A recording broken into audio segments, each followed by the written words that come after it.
கிறிஸ்து இயேசுக்குள் அன்பாய் அழைக்கப்பட்ட அன்பு சகோதர சகோதரிகளே, அனைவருக்கும் இந்த மாலை நேரத்தில் கிறிஸ்துக்குள்ளான அன்பின் வாழ்த்துக்கள். விசேஷமாக நம்ம இந்த மாலை பொழுதுகளில் நாம் அனைவரும் ஒன்று சேர்ந்து நம்முடைய ஆண்டவராக இயேசு கிறிஸ்துடைய மரணத்தை நினைவு கூறும் நாளுக்கான ஆயத்த பாடங்களை நம்ம பார்த்துட்ருக்குறோம்.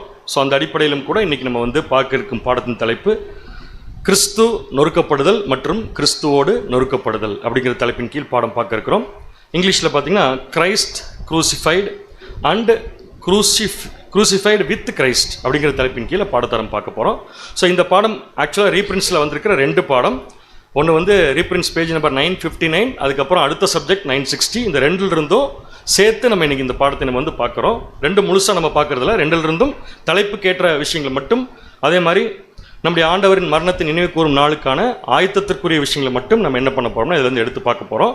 ஸோ இந்த பாடத்துக்குரிய ஒரு விளக்கத்தை நம்ம பார்க்கறதுக்கு முன்னாடி இதில் என்ன விஷயத்தை முதல்ல கவனிக்க போகிறோம்னா, எப்படி கிறிஸ்து நொறுக்கப்பட்டார், அது ஒரு கொஞ்ச நேரம் மட்டும் நம்ம பார்க்க போகிறோம்.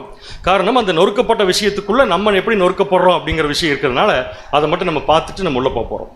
ஸோ பழைய ஏற்பாட்டு காலம் அது முடிஞ்சு புதிய ஏற்பாட்டு காலம் ஆரம்பித்து குற்றவாளிகளுக்கு தண்டனை, குற்றம் அப்படின்னு சொல்லி கன்ஃபார்ம் ஆயிடுச்சு அப்படின்னா குற்றவாளிகளுக்கு தண்டனை கொடுப்பதற்கு ரெண்டு விதமான முறைகளை கையாண்டிருக்கிறாங்க. ஒன்று பார்த்தீங்கன்னா ப்ரைவேட் கில்லிங், இன்னொன்று பார்த்தீங்கன்னா பப்ளிக் கில்லிங். ரெண்டு விதமான கொலை அப்படின்னு வச்சுக்கலாம் நீங்கள். அதையே ப்ரைவேட் கில்லிங், இன்னொன்று பப்ளிக் கில்லிங். தமிழில் சொல்லப்போனால் எப்படி சொல்லாதீங்க, நம்ம மறைமுகமான கொலை, வெளிப்படையான கொலை அப்படி கூட சொல்லலாம். நான் அது கரெக்டான அர்த்தம் வராது. அது ஆக்சுவலாக எல்லாருக்கும் தெரிகிற மாதிரி கொலை பண்ணுறது, அதுக்கப்புறம் பார்த்தீங்கன்னா யாருக்கும் தெரியாமல் அவங்களுடைய உயிர் எடுக்கிறது. பப்ளிக் கில்லிங், ப்ரைவேட் கில்லிங், இது ரெண்டுமே அரசாங்கத்தால் நடைமுறைப்படுத்தப்பட்ட விஷயங்கள் தான். அதில் எந்த மாற்றமே இல்லை. இப்போ நீங்கள் படத்தில் பார்க்குற இந்த ஒரு காட்சி ஜெர்மனியில் இன்ட்ரடியூஸ் பண்ண ஒரு ஒரு ஒரு என்ன சொல்கிறோம், ஒரு கொலையாளி, அதாவது குற்றம் சாட்டப்பட்டவனுடைய மரண தண்டனையை நிறைவேற்றுவதற்கு அந்த கவர்மெண்ட் யூஸ் பண்ண ஒரு மிஷின் தான் நம்ம இங்கே பார்க்குறோம். இது என்னென்னு பார்த்தீங்கன்னா ஜிலட்டின் மிஷின் அப்படின்னு சொல்லி சொல்லுவாங்க. இந்த மிஷினில் தலையை என்ன பண்ணுவாங்க, தனியாக வெட்டிடுவாங்க பார்த்தீங்கன்னா. ஸோ இந்த கில்லிங் ஒரு குற்றவாளிக்கு அந்த கவர்மெண்ட் கொடுக்குற தண்டனையை நிறைவேற்றக்கூடிய விதம். இப்போ நமக்கு என்ன கேள்வினா, இது பிரைவேட் கில்லிங்கா பப்ளிக் கில்லிங்கா? பப்ளிக் கில்லிங் அப்படின்னு என்ன அர்த்தம்? ஏன் அரசாங்கம் ஒரு குற்றம் சாட்டப்பட்டவனுக்கு, குற்றவாளிக்கு தண்டனை நிறைவேற்றுறதுக்கு எல்லாருக்கும் முன்னாடி வச்சு நிறைவேற்றுறாங்கன்னு சொல்லி பார்த்தீங்கன்னா, அதை பார்த்து மற்ற ஜனங்கள் அந்த குற்றத்தை செய்யக்கூடாதுங்கிறதுக்காக பண்ணுறாங்க. இது சொல்லப்போனால் பப்ளிக் கில்லிங் அப்படின்னு சொல்லுவோம். இது ஜெர்மனியில் நடந்த விஷயம். ப்ரைவேட் கில்லிங்க்கு ஏதாவது உதாரணம் சொல்லுங்களேன். அதுவும் குற்றம் தான், கவர்மெண்ட் தான் அந்த சட்டத்தையும் கொடுத்துருக்கு. அவன் குற்றவாளின்னு கன்ஃபார்ம் ஆகிட்டான், அவனுக்கு மரண தண்டனை விதிச்சாச்சு. ஸோ மரண தண்டனை விதிக்கப்பட்ட கைதிக்கு மரணம் நிறைவேற்றுவதற்கு பப்ளிக்காக இல்லாமல் ப்ரைவேட்டாக கூட பண்ணுவாங்க. ஸோ அந்த மாதிரி ப்ரைவேட்டாக பண்ணக்கூடிய மரண தண்டனை எதுன்னு நமக்கு தெரியும் நல்லாவே, தூக்கு தண்டனை. அங்கே எல்லாருமே இருக்க மாட்டாங்க, அந்த மரணத்தை நிறைவேற்றக்கூடிய அதிகாரிகள் மாத்திரம் அங்கே இருப்பாங்க. இப்போ அடுத்த பாயிண்ட் வரப்போகிறோம். இதிலிருந்து என்னென்னா, சிலுவை மரணம்ங்கிறது ப்ரைவேட் கில்லிங்கா பப்ளிக் கில்லிங்கா? சரியா பதில் வரல. Public killing. இது யாருடைய மெத்தட்? ரோமர்களுடைய மெத்தட். சரிங்களா? இப்போ ஜிலட்டின் இயந்திரத்தில் வச்சு கழுத்தை வெட்டி எடுத்துட்டாங்கன்னு வச்சுக்கோங்களேன், அது ஃபியூ செகண்ட்ஸ் உயிர் இருக்கும். ஃபியூ செகண்ட்ஸ் நான் சொல்கிறது 2-3 செகண்ட் தான் உயிர் இருக்கும், அதுக்கப்புறம் உயிர் போயிடும். பட் அது கொடூரமான ஒரு மரணமாக அங்கே கருதப்பட்டுச்சு. எல்லா ஜனங்களுக்கும் அதை பார்த்து தப்பு செய்யக்கூடாதுங்கிற எண்ணம் வரதுக்காக கொடுத்தாங்க. பட் ரோமர்கள் கொண்டு வந்த இந்த சிலுவை மரணத்துக்கு ஒரு பேர் இருக்குது. அது பேர் என்ன சொல்லி பார்த்தீங்கன்னா க்ரூசிஃபிக்ஷன். அதுலேருந்து க்ரூசிஃபைடு அப்படின்னு நம்ம பேர் சொல்கிறோம், க்ரூசிஃபிக்ஷன். இந்த தண்டனையானது, குற்றவாளிகளுக்கு கொடுக்கப்படக்கூடிய இந்த தண்டனையானது ஜிலட்டின் இயந்திரத்தில் தலையை வெட்டுறதை விட கொடூரமான ஒரு தண்டனை ரோமர்கள் கொண்டு வந்தது. It's a public killing. So ஜனங்கள் முன்னாடி செய்யக்கூடிய இந்த ஒரு கில்லிங்கில், ஒரு கொலை செய்யப்பட விதத்தில், உயிரை எடுக்கிற விதத்தில், இது ஜிலட்டின் இயந்திரத்தோட பயங்கரமான விஷயம். ஏன்னு சொல்ல முடியுமா? இதை பார்க்குறவங்க கண்டிப்பாக தப்பு செய்யக்கூடாதுங்கிற எண்ணம், பயம் மனசுக்குள்ளே கண்டிப்பாக வரும். எதை விடனா ஜிலட்டின் இயந்திரத்தில் தலையை வெட்டுறதை விட. அப்படின்னு இது என்ன கொடூரம் இதில் இருக்குது இந்த மரணத்தில்? என்னங்க பேர்? உடனே உயிர் போகாது. உயிர் போகிறதுக்கு எவ்வளோ டைம் ஆகுதுன்னு எழுதியிருக்காங்க தெரியுமா? 5 days. அப்போ 5 days, 5 நாட்கள், மேக்சிமம் 5 நாள்.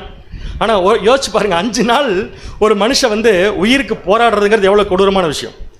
அதையும் அதை பார்க்குறப்ப எவ்வளோ கஷ்டமாக இருக்குன்னு பார்த்தீங்கன்னா, 5 நாட்கள் அவன் படுற வேதனையை பார்த்துட்டு தப்பு செய்கிறவனுக்கு என்ன வரணும்னா, இப்படி சாகிறதுக்கு பதிலாக நம்ம என்ன பண்ணிடலாம், ஒழுங்காக வாழ்ந்துடலாங்கிற எண்ணம் வருங்கிறதுக்காக ரோமர்கள் கொண்டு வந்த மெத்தடு தான் இந்த க்ரூசிஃபிக்ஷன். ஸோ 5 நாட்களாகும் உயிர் போக. இப்போ எதுக்காக இந்த பாயிண்ட் நம்ம பார்த்தோம்னா, நம்முடைய ஆண்டவராக இயேசு கிறிஸ்துவும் இதே முறைமையில் தான் கொலை செய்யப்பட்டார். முதல்ல அவர் கொண்டு போய் சிலுவையில் அரைஞ்சாங்க. அதுக்கப்புறம் அவர் மரித்தாரு. பட் சிலுவையில் அறைந்து நம்முடைய ஆண்டவர் மரிக்கும் வரைக்கும் 5 நாட்கள் ஆகவில்லை என்பது சரியான கருத்து. 5 நாட்கள் ஆகல. அப்ப 5 நாள் ஆக வேண்டிய உயிர் ஏன் 6 மணி நேரத்தில் போச்சு அப்படிங்கிறது எனக்கு பாடத்துடைய first part. Christ crucified.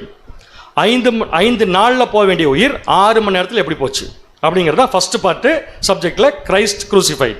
So முதல்ல இயேசு கிறிஸ்துவுக்கு நிகழ்த்தப்பட்ட இந்த கொடூரமான சிலுவை மரணத்தில் அவருடைய நிலைமை எப்படி இருந்திருக்குன்னு தெரிஞ்சுக்கிறதுக்கு ரசல் பார் எழுதின ஆங்கில விளக்கத்துடைய தமிழை போட்டிருக்கேன். தமிழ் டிரான்ஸ்லேஷன் கொஞ்சம் கஷ்டமாக தான் இருக்கும், பட் உங்களால் ஃபாலோ பண்ண முடியும் கண்டிப்பாக. வாசிங் ஸ்டிப்பு.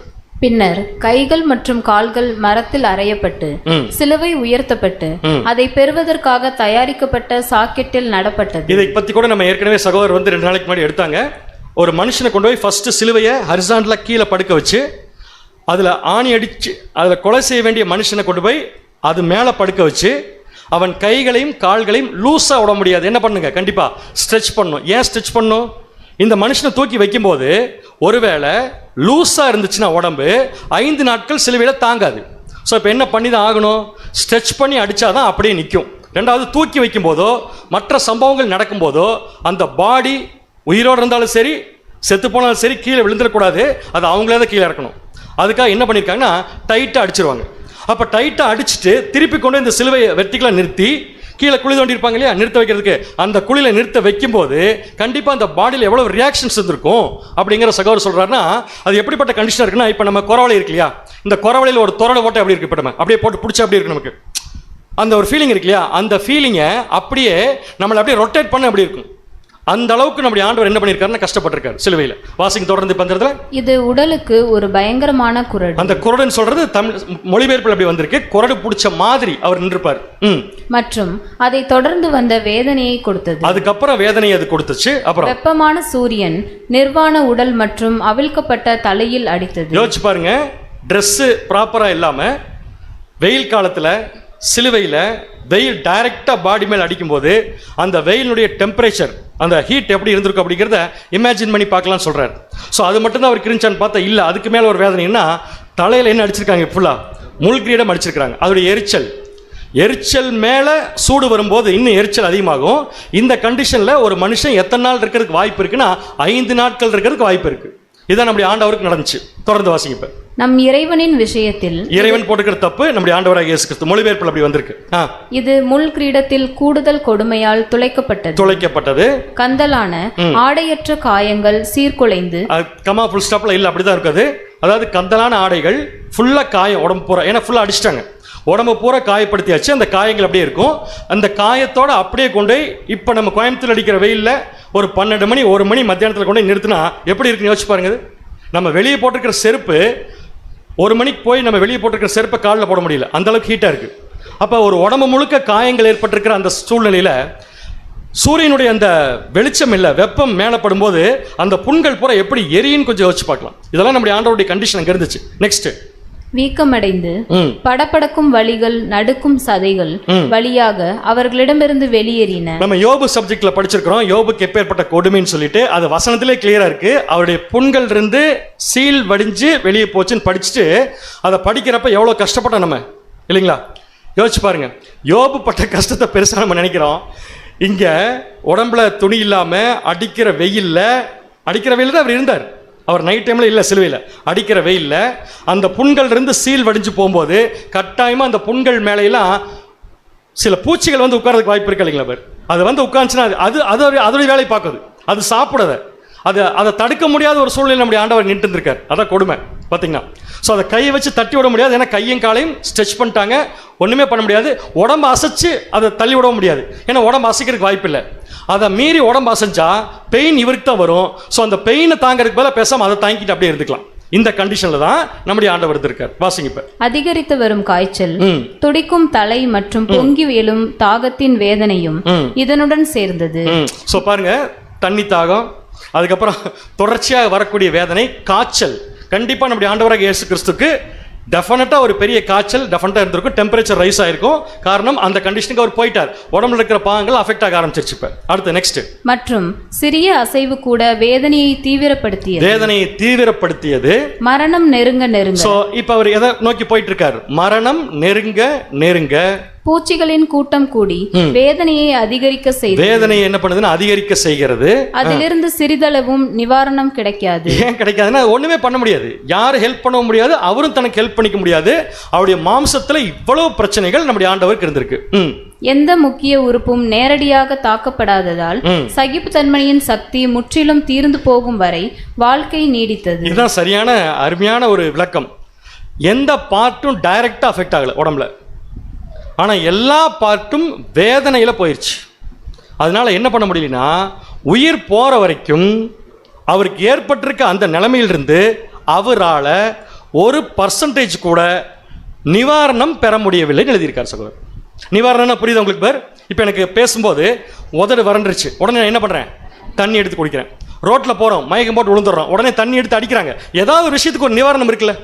பட் ஆண்டவருக்கு இவ்வளோ விஷயம் வந்து கூட அதிலிருந்து ஒரு சின்ன நிவாரணம், ரிலீஃப் கூட கிடைக்காம அவர் எப்போ மரணத்தில் சாவோங்கிற ஆர்வத்தை மட்டும் வச்சுட்டு அவர் பயணம் செய்யக்கூடிய சூழ்நிலை ஆகிப்போச்சு. காரணம் அந்த அளவுக்கு ஒரு கொடூரமான தண்டனையாக தான் இந்த சிலுவை மரணம் இருந்திருக்குது. ஸோ நம்முடைய ஆண்டவர் கடைசியாக மரிச்சிட்டார். பட் அதுக்கு முன்னாடி ஒரு சின்ன கேள்வி, இப்பேற்பட்ட கண்டிஷனில் ஒரு மாம்சம் சகிப்புத்தன்மையை மீறி கஷ்டப்பட்டிருக்கும் போது அந்த மனுஷனால கான்சியஸில் இருக்க முடியுமான்னு ஒரு கேள்வி. கான்சியஸ் சொல்கிறத வந்து சுயநினைவோடு இருக்கிறதுங்கிறது மட்டும் நான் சொல்ல வரல பிரதர். சுயமாக கரெக்டாக முடிவெடுக்கிற தன்மை அவருக்கு இருக்குமான்னு பார்த்தா கட்டாயம் இருக்காது. ஏன்னா எல்லாம் வீக் ஆயிடுச்சு, உடம்பு வீக் ஆனதுனால மைண்டு வீக் ஆயிருக்கும். பட் நம்முடைய ஆண்டவர் பாருங்க, எக்ஸ்ட்ரீம் கண்டிஷனுக்கு போனால் கூட அவருடைய புது சிருஷ்டி கொஞ்சம் கூட அடிபடலன்னு எழுதியிருக்காரு. புது சிருஷ்டி கொஞ்சம் கூட அடிபடலை.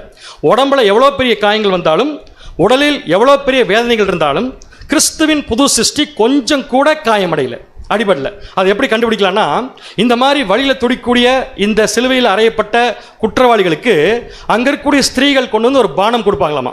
அது என்ன பானம் சொல்லி பார்த்தீங்கன்னா அயோடின் அப்படின்னு சொல்லி போட்டிருக்காங்க. அனோடின் அப்படின்னு ஒரு பானம். ஸோ இது வேற ஒன்றுமே கிடையாது, நமக்கு தெரியும், வலி நிவாரணி சாராயம், சிம்பிளாக சொல்ல போனால். பட் இந்த ஒரு விஷயத்தை கொண்டு வந்து அவருக்கு வைக்கிறாங்க.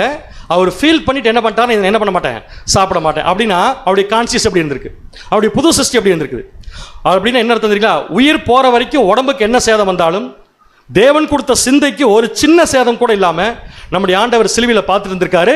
இதைத்தான் சகோதரர் எழுதுறாரு, அவரது மனம் பாசிங் ஸ்ட்ரிப், அவரது மனம் இறுதி வரை தெளிவாகவும் விழிப்புடனும் இருக்க விரும்பினார். நம்முடைய ஆண்டவருடைய விருப்பம் என்னன்னா, கடைசி வரைக்கும் நான் எப்படி தான் இருக்கணும், தெளிவாக இருக்கணுங்கிறார். மற்றவர்கள் என்ன கஷ்டப்படுத்தினாலும் என்னுடைய மனசை கஷ்டப்படுத்த முடியாது, அதை தாங்கி பிடிச்சிட்டு இருந்தார் நம்முடைய ஆண்டவர்.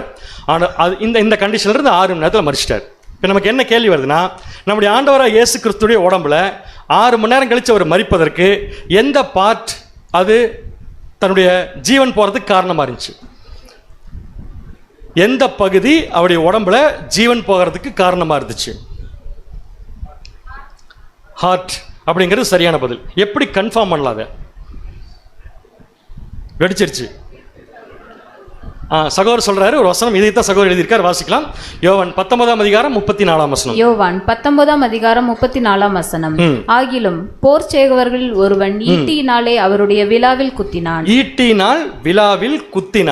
உடனே ரத்தமும் தண்ணீரும் புறப்பட்டது. உடனே என்ன புறப்பட்டுச்சாமா? ரத்தமும் தண்ணீரும் புறப்பட்டுச்சு. இது எங்கேயா நடந்து நீங்க கேள்விப்பட்டிருக்கீங்களா? விலா எலும்புல கத்தி வச்சு குத்துனா ரத்தம் வந்துச்சுன்னு சொன்னா கூட அர்த்தம் இருக்கு. இங்க என்ன எழுதியிருக்காரு? ரத்தமும் புறப்பட்டுச்சு அப்படின்னு என்ன ஒரு விஷயத்தை அவர் ஸ்பெசிஃபிக்காக சொல்ல வராரு, அது கிளியராக இல்லை. ஏன்னா தண்ணி வரலாம், பட் நம்முடைய ஆண்டவர் உடம்புல இருந்து தண்ணி வர்றதுக்கு வாய்ப்பு இல்லை. அதுக்கு தான் சகோதரர் கேள்வி கேட்டிருக்காரு, இந்த தண்ணி அவருடைய உடம்புல எங்கேருந்து வந்துச்சு? ஆப்ஷன் ஏ, அவருடைய வயிற்றுலேருந்து வந்திருக்கும். ஆப்ஷன் பி, அவருடைய லங்ஸ்லேருந்து வந்திருக்கணும். அப்படி இல்லைன்னா வேறு ஏதாவது ஆர்கன்ஸ்லேருந்து வந்திருக்கணும். ஏன்னா குத்துனா தண்ணி வருதுன்னா அங்கேருந்து வந்திருக்கணும். ஆனால் நம்முடைய ஆண்டவருடைய உடம்புக்குள்ள தண்ணி வர்றதுக்கு வாய்ப்பே இல்லை. ஏன் இல்லைன்னு கேட்டால், ஃபுல்லாக அவர் டீஹைட்ரேட் ஆகிட்டார். அவர் தண்ணி குடிச்ச ஏறக்குறைய 20 மணி நேரம் ஆச்சு. இருந்த தண்ணியும் வெளியே போயிடுச்சு, பல வகையில் வெளியே போயிடுச்சு. அப்படி இருக்கிறப்ப குத்துனா தண்ணி வருவதற்கு உடம்புக்குள்ள தண்ணி இல்லை. அப்படின்னா அவருடைய விலா எலும்பில் அந்த போர் சேவகன் குத்தும்போது எப்படி தண்ணீர் ரத்தம் புறப்பட்டு வந்துச்சு அப்படிங்கிறதுக்கு ஒரு பாயிண்ட் ரொம்ப அழகாக சயின்டிஃபிக்காக ரீசன் கொடுத்துருக்கார். இதை வந்து மற்ற சகோதரர்களும் ஆதரவு கொடுத்துருக்காங்க இந்த கருத்துக்கு. when the blood sits, மனுஷனுடைய உடம்புக்குள்ள ஓடிட்டு இருக்கிற ரத்தம் சிட்ஸ் அப்படின்னா தப்பா புரிஞ்சுக்க வேண்டாம், நிற்கும் போது, ரத்த ஓட்டம் நிற்கும் போது. ஸோ ரத்த ஓட்டம் நிற்கும் போது என்ன ஆகுன்னு சொல்லி பார்த்தீங்கன்னா, இம்மீடியட்டாக ரத்தத்துடைய தன்மை மாற ஆரம்பிக்கும். ஆக்சுவலாக ரத்தம் மட்டும் நம்முடைய உடம்புக்குள்ள ஓடலினா நம்மளால சுவாசிக்க கூட முடியாது. ஏன்னா நம்ம சுவாசித்த ஆக்சிஜன் எல்லா பகுதிக்கும் போனால் தான் நம்மளால் மூச்சு திணறல் இல்லாமல் இருக்க முடியும். எல்லா பகுதிக்கும் ஆக்சிஜன் போகிறதுக்கு ஒரே காரணம் ரத்தம் தான். ரத்தத்தில் ஆக்சிஜன் கரெக்டாக போகணும்னா அதோடைய அளவீடுகள் கரெக்டாக இருக்கணும். ரெட் பிளட் செல்ஸ், ஹீமோகுளோபின் எல்லாம் கரெக்டாக இருக்கணும். ஆனால் ரத்தம் நிற்கும் போது, பிளட் சிட் ஆகும்போது என்ன ஒரு மாறுதல் நடக்குதுங்கிறத இங்கே எழுதியிருக்காங்க. நீங்கள் வேணா வாசிங்க. இப்போ அதுக்கப்புறம் நான் விளக்க சொல்கிறேன் தமிழில். Red blood cells naturally separated from the plasma, which look like water and would give the appearance of blood and water flowing, and John state. அதாவது யோவான் சொன்ன மாதிரி தண்ணி வந்ததுக்கு காரணம் என்னன்னு சொல்லி பார்த்தீங்கன்னா, சகோதரர் கொடுக்குற விளக்கம் என்னன்னா, ரத்தம் நிற்கும் போது ரத்தத்தில் இருக்கக்கூடிய சிவப்பணுக்கள் ரத்தத்தில் இருக்கிற பிளாஸ்மாலிருந்து பிரிஞ்சிரும். அப்படி பிரிஞ்சிருச்சுன்னா ரத்தத்துடைய கலரும் மங்கிரும். அதிலிருந்து பிரிஞ்ச ரெட் பிளட் செல்ஸ் என்னவா மாறிடும்னா இந்த மாதிரி ஒரு எல்லோயிஷ் கலருக்கு என்ன பார்த்தீங்கன்னா அது மாறிடும். அதான் பார்க்கறதுக்கு எப்படி இருக்குன்னு பார்த்தீங்கன்னா தண்ணி வந்த மாதிரி இருக்கும். ஸோ இதுக்கு இன்னொரு விளக்கம் கூட கொடுக்குறாங்க. வாசிங்க இப்போ இதையே. If blood were significantly watered down, தண்ணி வந்துச்சு அப்படின்னு சொன்னா குத்தும் போது, meaning the concentration of red blood cell and hemoglobin was reduced. இதுதான் ஒரே ரீசன். ரெட் பிளட் செல்ஸும் ஹீமோகுளோபினும் ரத்தத்தில் குறைஞ்சிருச்சுன்னு அர்த்தம். அடுத்தது, blood would appear more transparent and less. அப்ப ரத்தம் பார்க்கிறதுக்கு எப்படி இருக்கு? மோர் டிரான்ஸ்பரண்ட். டிரான்ஸ்பரண்ட் என்னங்க? டிரான்ஸ்பரண்டா இருக்கும் ரத்தம், மோர் டிரான்ஸ்பரண்டா இருக்கும். அதே சமயத்தில் அது லெஸ் ரெட்டா இருக்கும். லெஸ் ரெட்னா என்ன புரிஞ்சுக்கலாம்? நம்ம டார்க்கா இருக்குல்ல ரத்தம், அந்த மாதிரி ரத்தம் இருக்கிறதுக்கு வாய்ப்பு இல்லை. And its oxygen carry capacity would be compromised. அந்த மாதிரி பிரிந்த ரத்தத்தில் ஆக்சிஜனை எடுத்துட்டு உடம்பு முழுக்க போக முடியாது. ஸோ அந்த பர்சன் ஆக்சிஜன் போகாதனால மூச்சு திணறல் ஏற்பட்டு அவர் என்ன பண்ணிடுவார்னா மரிச்சிருவார். இதுதான் நம்முடைய ஆண்டவருக்கு நடந்திருக்கு. பட் இது ரத்தத்தில் நடக்கும்னா என்ன நடக்க வேண்டும் என்றால், when the blood sits, ரத்த ஓட்டம் அங்கே என்ன ஆகணுங்க? நிற்கணும். இப்போ அடுத்த கேள்வி, ரத்த ஓட்டம் நிற்கிறதுக்கு நல்லா புரிஞ்சுக்கலாம். இந்த கண்டிஷனுக்கு பிளட் ஆனதுனால தான் ஈட்டி வச்சு குத்தும்போது என்ன வந்துச்சுன்னு எழுதியிருக்கார் யோவான். ரத்தமும் ஆக்சுவலாக எப்படி இதை புரிஞ்சுக்கலாம்னா, ரத்தமும் ரத்தம் மாதிரி வரல, அங்கே பிரிந்த பிளட் செல்ஸும் ஒயிட் கலராக வரல, ரெண்டுமே மிக்சடாக என்ன இருக்குன்னு வந்திருக்குது. அதைத்தான் சொல்றாரு, ரத்தமும் புறப்பட்டுச்சு தண்ணியும் புறப்பட்டுச்சு. புரியுது உங்களுக்கு? ஸோ இந்த கண்டிஷனில் அவருடைய ரத்தம் மாறுவதற்கு காரணம் அவருடைய பிளட் சிட்ஸ், ரத்த ஓட்டம் நின்றுச்சு. ஸோ ரத்த ஓட்டம் எப்போ நிற்குன்னு கேட்டால் ஒரே ஒரு ஆப்ஷன், ஹார்ட்டில் தான் அதுக்கு சம்மந்தம் இருக்கு. இப்போ அடுத்த கேள்வி, ஹார்ட் நின்னா தான் ரத்த ஓட்டம் நிற்கும். ரத்த ஓட்டம் நின்னா தான் ரத்தம் தண்ணியாக மாறும். ரத்தம் தண்ணியாக மாறினதுனால தான் ஈட்டி வச்சு குத்தும்போது ரத்தமும் தண்ணியும் வந்திருக்கும். அப்போ இதுக்கெல்லாம் ஒரே ஒரு காரணம் என்ன? ஹார்ட்டு என்னமோ ஆயிருக்கு. அப்படின்னா நம்முடைய ஆண்டவர் மரிப்பதற்கு காரணம் ஹார்ட் தான். அடுத்த கேள்வி, நம்முடைய ஆண்டவர் மரிப்பதற்கு ஹார்ட்ல என்ன நடந்துச்சு? என்ன காரணம்? ஹார்ட் ஸ்டாப்டு இல்லைன்னு சொல்ல, ஹார்ட் எப்போ ஸ்டாப் ஆகும்? நேச்சுரலாக நம்ம வாழ்க்கையில் எடுத்துன்னு வச்சுக்கோங்களேன், ஹார்ட் எப்போ ஸ்டாப் ஆகாதுன்னு வேணா கேள்வி கேட்கலாம். நிறையா இந்த மாதிரி கேஸ் வந்துருச்சு இப்போ. பட் அந்த காலத்தில் இந்த மாதிரி இல்லை. ஹார்ட் நிற்கிதுன்னா அதுக்கு ஒரே காரணம், ஒரு மிகப்பெரிய ப்ரெஷருக்குள்ளே அந்த மனுஷன் போயிருக்காருன்னு அர்த்தம். ப்ரெஷர், அழுத்தம் அந்த மனுஷனுக்குள்ளே போனதுனால தான் நிற்கிறார். நம்ம கூட ஒரு சப்ஜெக்டில் பார்த்தோம், நமக்கு ஒரு மடங்கு ஃபீலிங் இருந்தால் நம்முடைய ஆண்டவருக்கு எவ்வளோ மடங்கு ஃபீலிங் இருக்குன்னு பார்த்தோம். ஆக்சுவலாக அது கரெக்ட் தெரியுங்களா? அப்போ சப்ஜெக்ட் எடுக்கிறப்ப நான் சொல்ல விரும்பல, சொல்லல அன்றைக்கி பாயிண்ட்டு.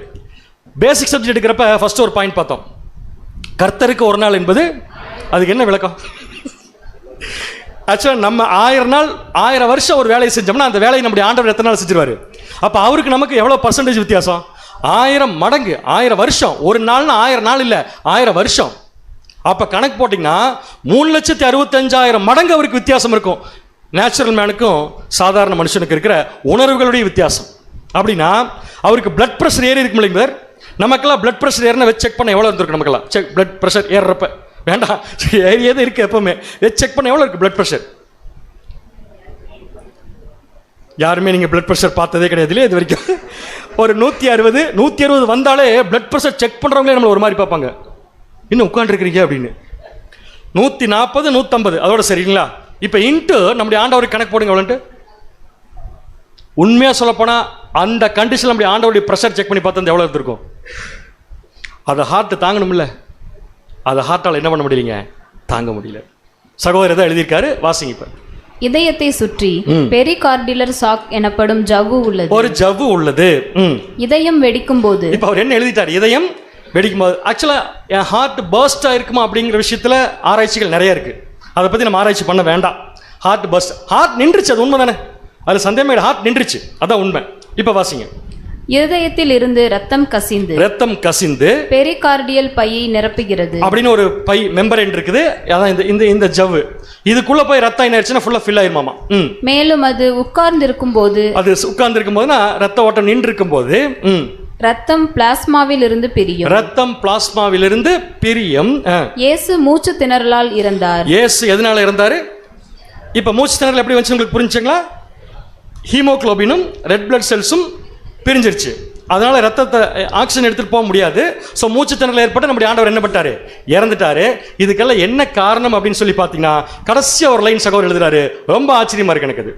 ஆனால் முழு உலகத்தின் பாவங்களையும் நோய்களையும் அவர் மீது சுமந்த போது உடைந்த இருதயத்தால் இறந்தார். என்ன இருதயத்தால் இறந்தால் அப்படின்னா, உடைந்த இருதயம்னா இருதயம் உடைஞ்சு போச்சுன்னு எடுத்துக்க வேண்டாம். அவ்வளோ பெரிய பாரத்தையும் அவர் மேல கொண்டு ஏற்றி வச்சதுனால அந்த பாரத்தை நம்முடைய ஆண்டவர் எதுக்கு யூஸ் பண்ணிக்கிட்டார்னா ஹார்ட்டை பிளாக் பண்றதுக்கு யூஸ் பண்ணிட்டார். இப்படி தான் நான் சொல்ல முடியும். ஏன்னு கேட்டா, இந்த ஆப்பர்ச்சுனிட்டி இயேசு கிறிஸ்துக்கு வரலன்னு வச்சுக்கோங்களேன், எத்தனை நாள் உயிரோடு இருந்திருப்பார்? அவரு 5 நாள் உயிரோடு இருந்திருப்பார். நல்லா புரிஞ்சு, 5 நாள். இப்போ 5 நாள் உயிரோடு இருந்தார்னா ப்ராஃபசிஸ் எதுவுமே ஃபுல்ஃபில் ஆகாது. இந்த வேதனையும் தாங்க முடியாது. வேதனை தாங்கிறதுக்காக நான் சொல்ல வரல, கரெக்ட் டைமுக்கு எல்லாம் நடக்கணும்னா அவர் மாம்சம் மறிக்கணும். அவர் மாம்சம் மறிக்கணும்னா இப்போ அவர் தான் முயற்சி எடுக்கணும். அவர் என்ன முயற்சி எடுக்கிறார்னா அவ்வளோ ப்ரெஷரையும் தாங்குறார். நல்லா கவனிச்சுக்கோங்க, ப்ரெஷர் ரிலீஸ் பண்ணல, ப்ரெஷரை தாங்குறார். ப்ரெஷரை தாங்கும் போது அந்த ப்ரெஷர் டைரக்டா ஹார்ட்டுக்கு போகுது, ஹார்ட் ஸ்டாப் ஆகுது, பிளட் சிட்ஸ், கம்ப்ளீட்டா வேலை முடிஞ்சது, மூச்சு திணறல் வருது, அவர் இறந்துட்டார். புரியுதா உங்களுக்கு? இப்ப சிலுவையில் அறையப்பட்ட யாருக்குமே இந்த கண்டிஷன் வரவே வராது. அதையும் சகோதரர் எழுதுறார், வாசிக்கலாம் பாருங்க. இல்லையேல் அவர் அதிக நேரம் தவித்திருப்பார். அதிக நேரம் உயிரோடு இருந்திருப்பார்ல, அதிக நேரம் தவித்திருப்பார். சிலுவையில் அறையப்படுவது அரிதாகவே 24 மணி நேரத்திற்குள் மரணத்தை உருவாக்கியது. ஆக்சுவலா 24 மணி நேரம் கூட இல்ல, நம்முடைய ஆண்டவருக்கு எத்தனை மணி நேரம் தான்? 6 மணி நேரம் தான் மரணத்தை உருவாக்கியது. மேலும் பாதிக்கப்பட்டவர்கள் 5 நாட்கள் வரை நீடித்திருக்கிறார்கள். 5 days வரைக்கும் உயிரோடு இருந்தவங்க இருந்திருக்காங்க சிலுவையில. இயேசுவின் மரணத்தை இவ்வளவு சீக்கிரத்தில் அறிந்து பிலாத்தும் காவலரும் ஆச்சரியப்பட்டார்கள். என்ன பட்டார்களாமா? என்ன ஆச்சரியம் வந்துச்சு உங்களுக்கு? இயேசு கிறிஸ்து மரிச்ச உடனே எவ்வளவு சீக்கிரம் எப்படி மரித்து அப்படின்னு என்ன? இதுக்கு வாய்ப்பே இல்லை. அங்க வாசிங்க இப்ப மார்க் 15:44. மார்க் 15ஆம் அதிகாரம் 44ஆம் வசனம். அவர் இத்தனை சீக்கிரத்தில் மரித்து போனாரா என்று பிலாத்து ஆச்சரியப்பட்டு 100க்கு அதிபதியை அழைத்து அவர் அதற்குள் மரித்தது நிச்சயமா என்று கேட்டான். அப்படின்னா பிலாத்துக்கு என்ன டவுட் வந்துருச்சு? வாய்ப்பே கிடையாது. ஒரு மனுஷன் 6 மணி நேரத்தில் சிலுவையில் அரைஞ்சு சாகிறதுக்கு வாய்ப்பு இல்லை. அப்படின்னா அவருடைய அனுபவம் கரெக்டாக தான் இருந்திருக்கும். இப்போ நீங்க சொல்லுங்க பேர், வாய்ப்பே இல்லாத விஷயம் நம்முடைய ஆண்டவருடைய வாழ்க்கையில் நடந்திருக்கு. அது என்னன்னா 6 மணி நேரத்தில் சிலுவையில் மரிச்சிருக்காரு. நீங்க சொல்லுங்க, இதுக்கு யார் காரணம்? சாய்ஸ், தேவன், கிறிஸ்து, சாத்தான், போர்ச்சேவகர்கள்? கண்டிப்பா யார் தான் காரணம்னா கிறிஸ்து. அப்படின்னா சிலுவையில் அறையப்பட்டதிலிருந்து நம்முடைய ஆண்டவர் சிலுவையில் என்ன முயற்சி எடுத்திருக்கார்? சீக்கிரமா, கரெக்ட், அந்த டைமுக்குள்ள. ஓகே, அப்படின்னா அதை தான் வேற மாதிரி கேட்குறேன். சீக்கிரமா என்ன ஆயிடணும்? மறிச்சிடணும். இவங்க சிலுவையில் ஏற்றின டைம் ராங் டைம். 5 நாளைக்கு முன்னாடி ஏற்றிருக்கணும். வாய்ப்பு இல்லை அதுக்கு. 5 நாளைக்கு முன்னாடி ஏற்றாம விட்டாங்க, இப்போ ஏற்றிட்டாங்க. ஆனால் நான் மறிச்சாங்க டைமுக்குள்ள என்ன பண்ணா மறிப்பேன்னா ஹார்ட் ஸ்டாப் ஆகணும். ஹார்ட் எப்படி ஸ்டாப் ஆகுனா, அதை தான் அடுத்து இன்னொரு வருஷத்தில் பார்க்கலாம். ஹார்ட் எப்போ ஸ்டாப் ஆனா உச்சகட்ட அழுத்தம் கொடுக்குறாங்க, அதை அப்படியே வாங்குறாரு. எல்லாருக்குமே அழுத்தம் கொடுக்கும்போது அப்படியே வாங்க மாட்டாங்க, தெரியுமா உங்களுக்கு? அதை நான் பின்னாடி வரேன், செகண்ட் பார்ட்டில் வரேன். நான் வாங்க மாட்டாங்க. ஆனால் ஆண்டவர் அப்படியே அக்செப்ட் பண்ணார். வாங்கி அவர் தன்னைத்தானே மரிப்பதற்கு யூஸ் பண்ணதுனால இவங்களுக்கு என்ன டவுட் வந்துருச்சுன்னா, உண்மையாலுமே அவரா மரிச்சாரா அல்லது வேற யாராவது ஏதாவது பண்ணிட்டாங்களா அப்படிங்கிறத பிலாத்து கேட்கிறார். இப்போ நீங்க சொல்லுங்க, வேற யாராவது ஏதாவது பண்ணாங்களா, அவரே மரிச்சாரா? ஸோ எல்லாரும் சேர்ந்து பதில் சொல்லுங்க. அவருடைய மாம்சம் 6 மணி நேரத்தில் மரிப்பதற்கு யார் காரணம்? அப்படி நம்முடைய ஆண்டோடைய ஆர்வம் முழுக்க எதில் இருந்திருக்குன்னா தன் மாம்சத்தை கொல்வதில் இருந்திருக்கிறது. அதுக்கு அவர் எடுத்துக்கொண்ட டைம் 6 மணி நேரம். சூப்பர். அப்படின்னா என்ன விஷயம் அப்படி இருதயத்துக்குள்ள போயிருக்குங்கிறத பல சப்ஜெக்ட்ல பார்த்துட்டோம். ஹார்ட் ஸ்டாப் ஆகிற அளவுக்கு என்ன ப்ரெஷர் இருக்குங்கிறதுக்கு பல பாடங்கள் இருக்குது. ஒரே ஒரு விஷயம் நான் ஞாபகப்படுத்த வேண்டியது, அவரால் தாங்கிக் கொள்ள முடியாத ஒரு விஷயம் ஒன்று இருக்கு. அதை நம்ம பார்த்தாலும் மறுபடியும் பார்க்கலாம், தப்பு இல்லை. யோவான் 16:32. யோவான் 16:32. இதோ நீங்கள் சிதறுண்டு அவனவன் தன் தன் இடத்துக்கு போய் என்னை தனியே விட்டுவிடும் காலம் வரும். என்னை விட்டு எல்லாரும் போகிறதுக்கு ஒரு காலம் வரும். அது இப்பொழுது வந்திருக்கிறது. அது எப்ப வந்திருக்கு? இப்ப வந்திருக்கு. ஆனாலும் நான் தனித்திரேன். இது என்னங்க வம்பா இருக்கு? இத்தனை பேர் உட்கார்ந்து இருக்கோம். நான் சொல்றேன், நீங்க எல்லாரும் என்னை விட்டு போயிருவீங்கன்னு எனக்கு தெரியும். நீங்க எல்லாரும் என்னை விட்டு போனா கூட நான் தனியா இருக்க மாட்டேன். ஏன் தெரியுமா? எங்க அப்பா யார் கூட இருக்கா அப்படின்னா இயேசு கிறிஸ்துவின் மனசுக்குள்ள அதிகமான ஒரு புத்துணர்ச்சியை கொடுத்து அவருடைய ஊழியத்தை செய்ய தூண்டினது ஒரே ஒரு எண்ணம் என்ன பார்த்தீங்கன்னா, எங்க அப்பா என் கூட இருக்கிறார். கடைசியில் என்ன ஆகி போச்சுங்க? அதுவே இல்லை. அது கூட அவருடைய மனசை என்ன பண்ணியிருந்திருக்கலாம்? பாதிச்சிருந்திருக்கலாம். அதோடைய ப்ரெஷர் அவருக்குள்ள போய் அது ஹார்ட்டை ஸ்டாப் பண்ணி அவர் மாம்சம் மரிக்க அவரே காரணமாக இருந்தார். அதை எக்ஸ்பிரஸ் பண்ணிட்டார் வாயின் வார்த்தைகள்ல. சிலுவையில் பேசின வார்த்தைகள் சப்ஜெக்ட்ல பார்த்திருக்கிறோம். வாசிங்க மத்தேயு 27:46. மத்தேயு 27:46. 9 மணி நேரத்தில் இயேசு ஏலி ஏலி லாமா சபக்தானி என்று மிகுந்த சத்தமிட்டு கூப்பிட்டார். அதற்கு என் தேவனே ஏன் என்னை கைவிட்டீர் என்று அர்த்தமாம். இந்த வார்த்தையை நம்ம சொல்லி பாருங்க சும்மா மனசுக்குள்ள.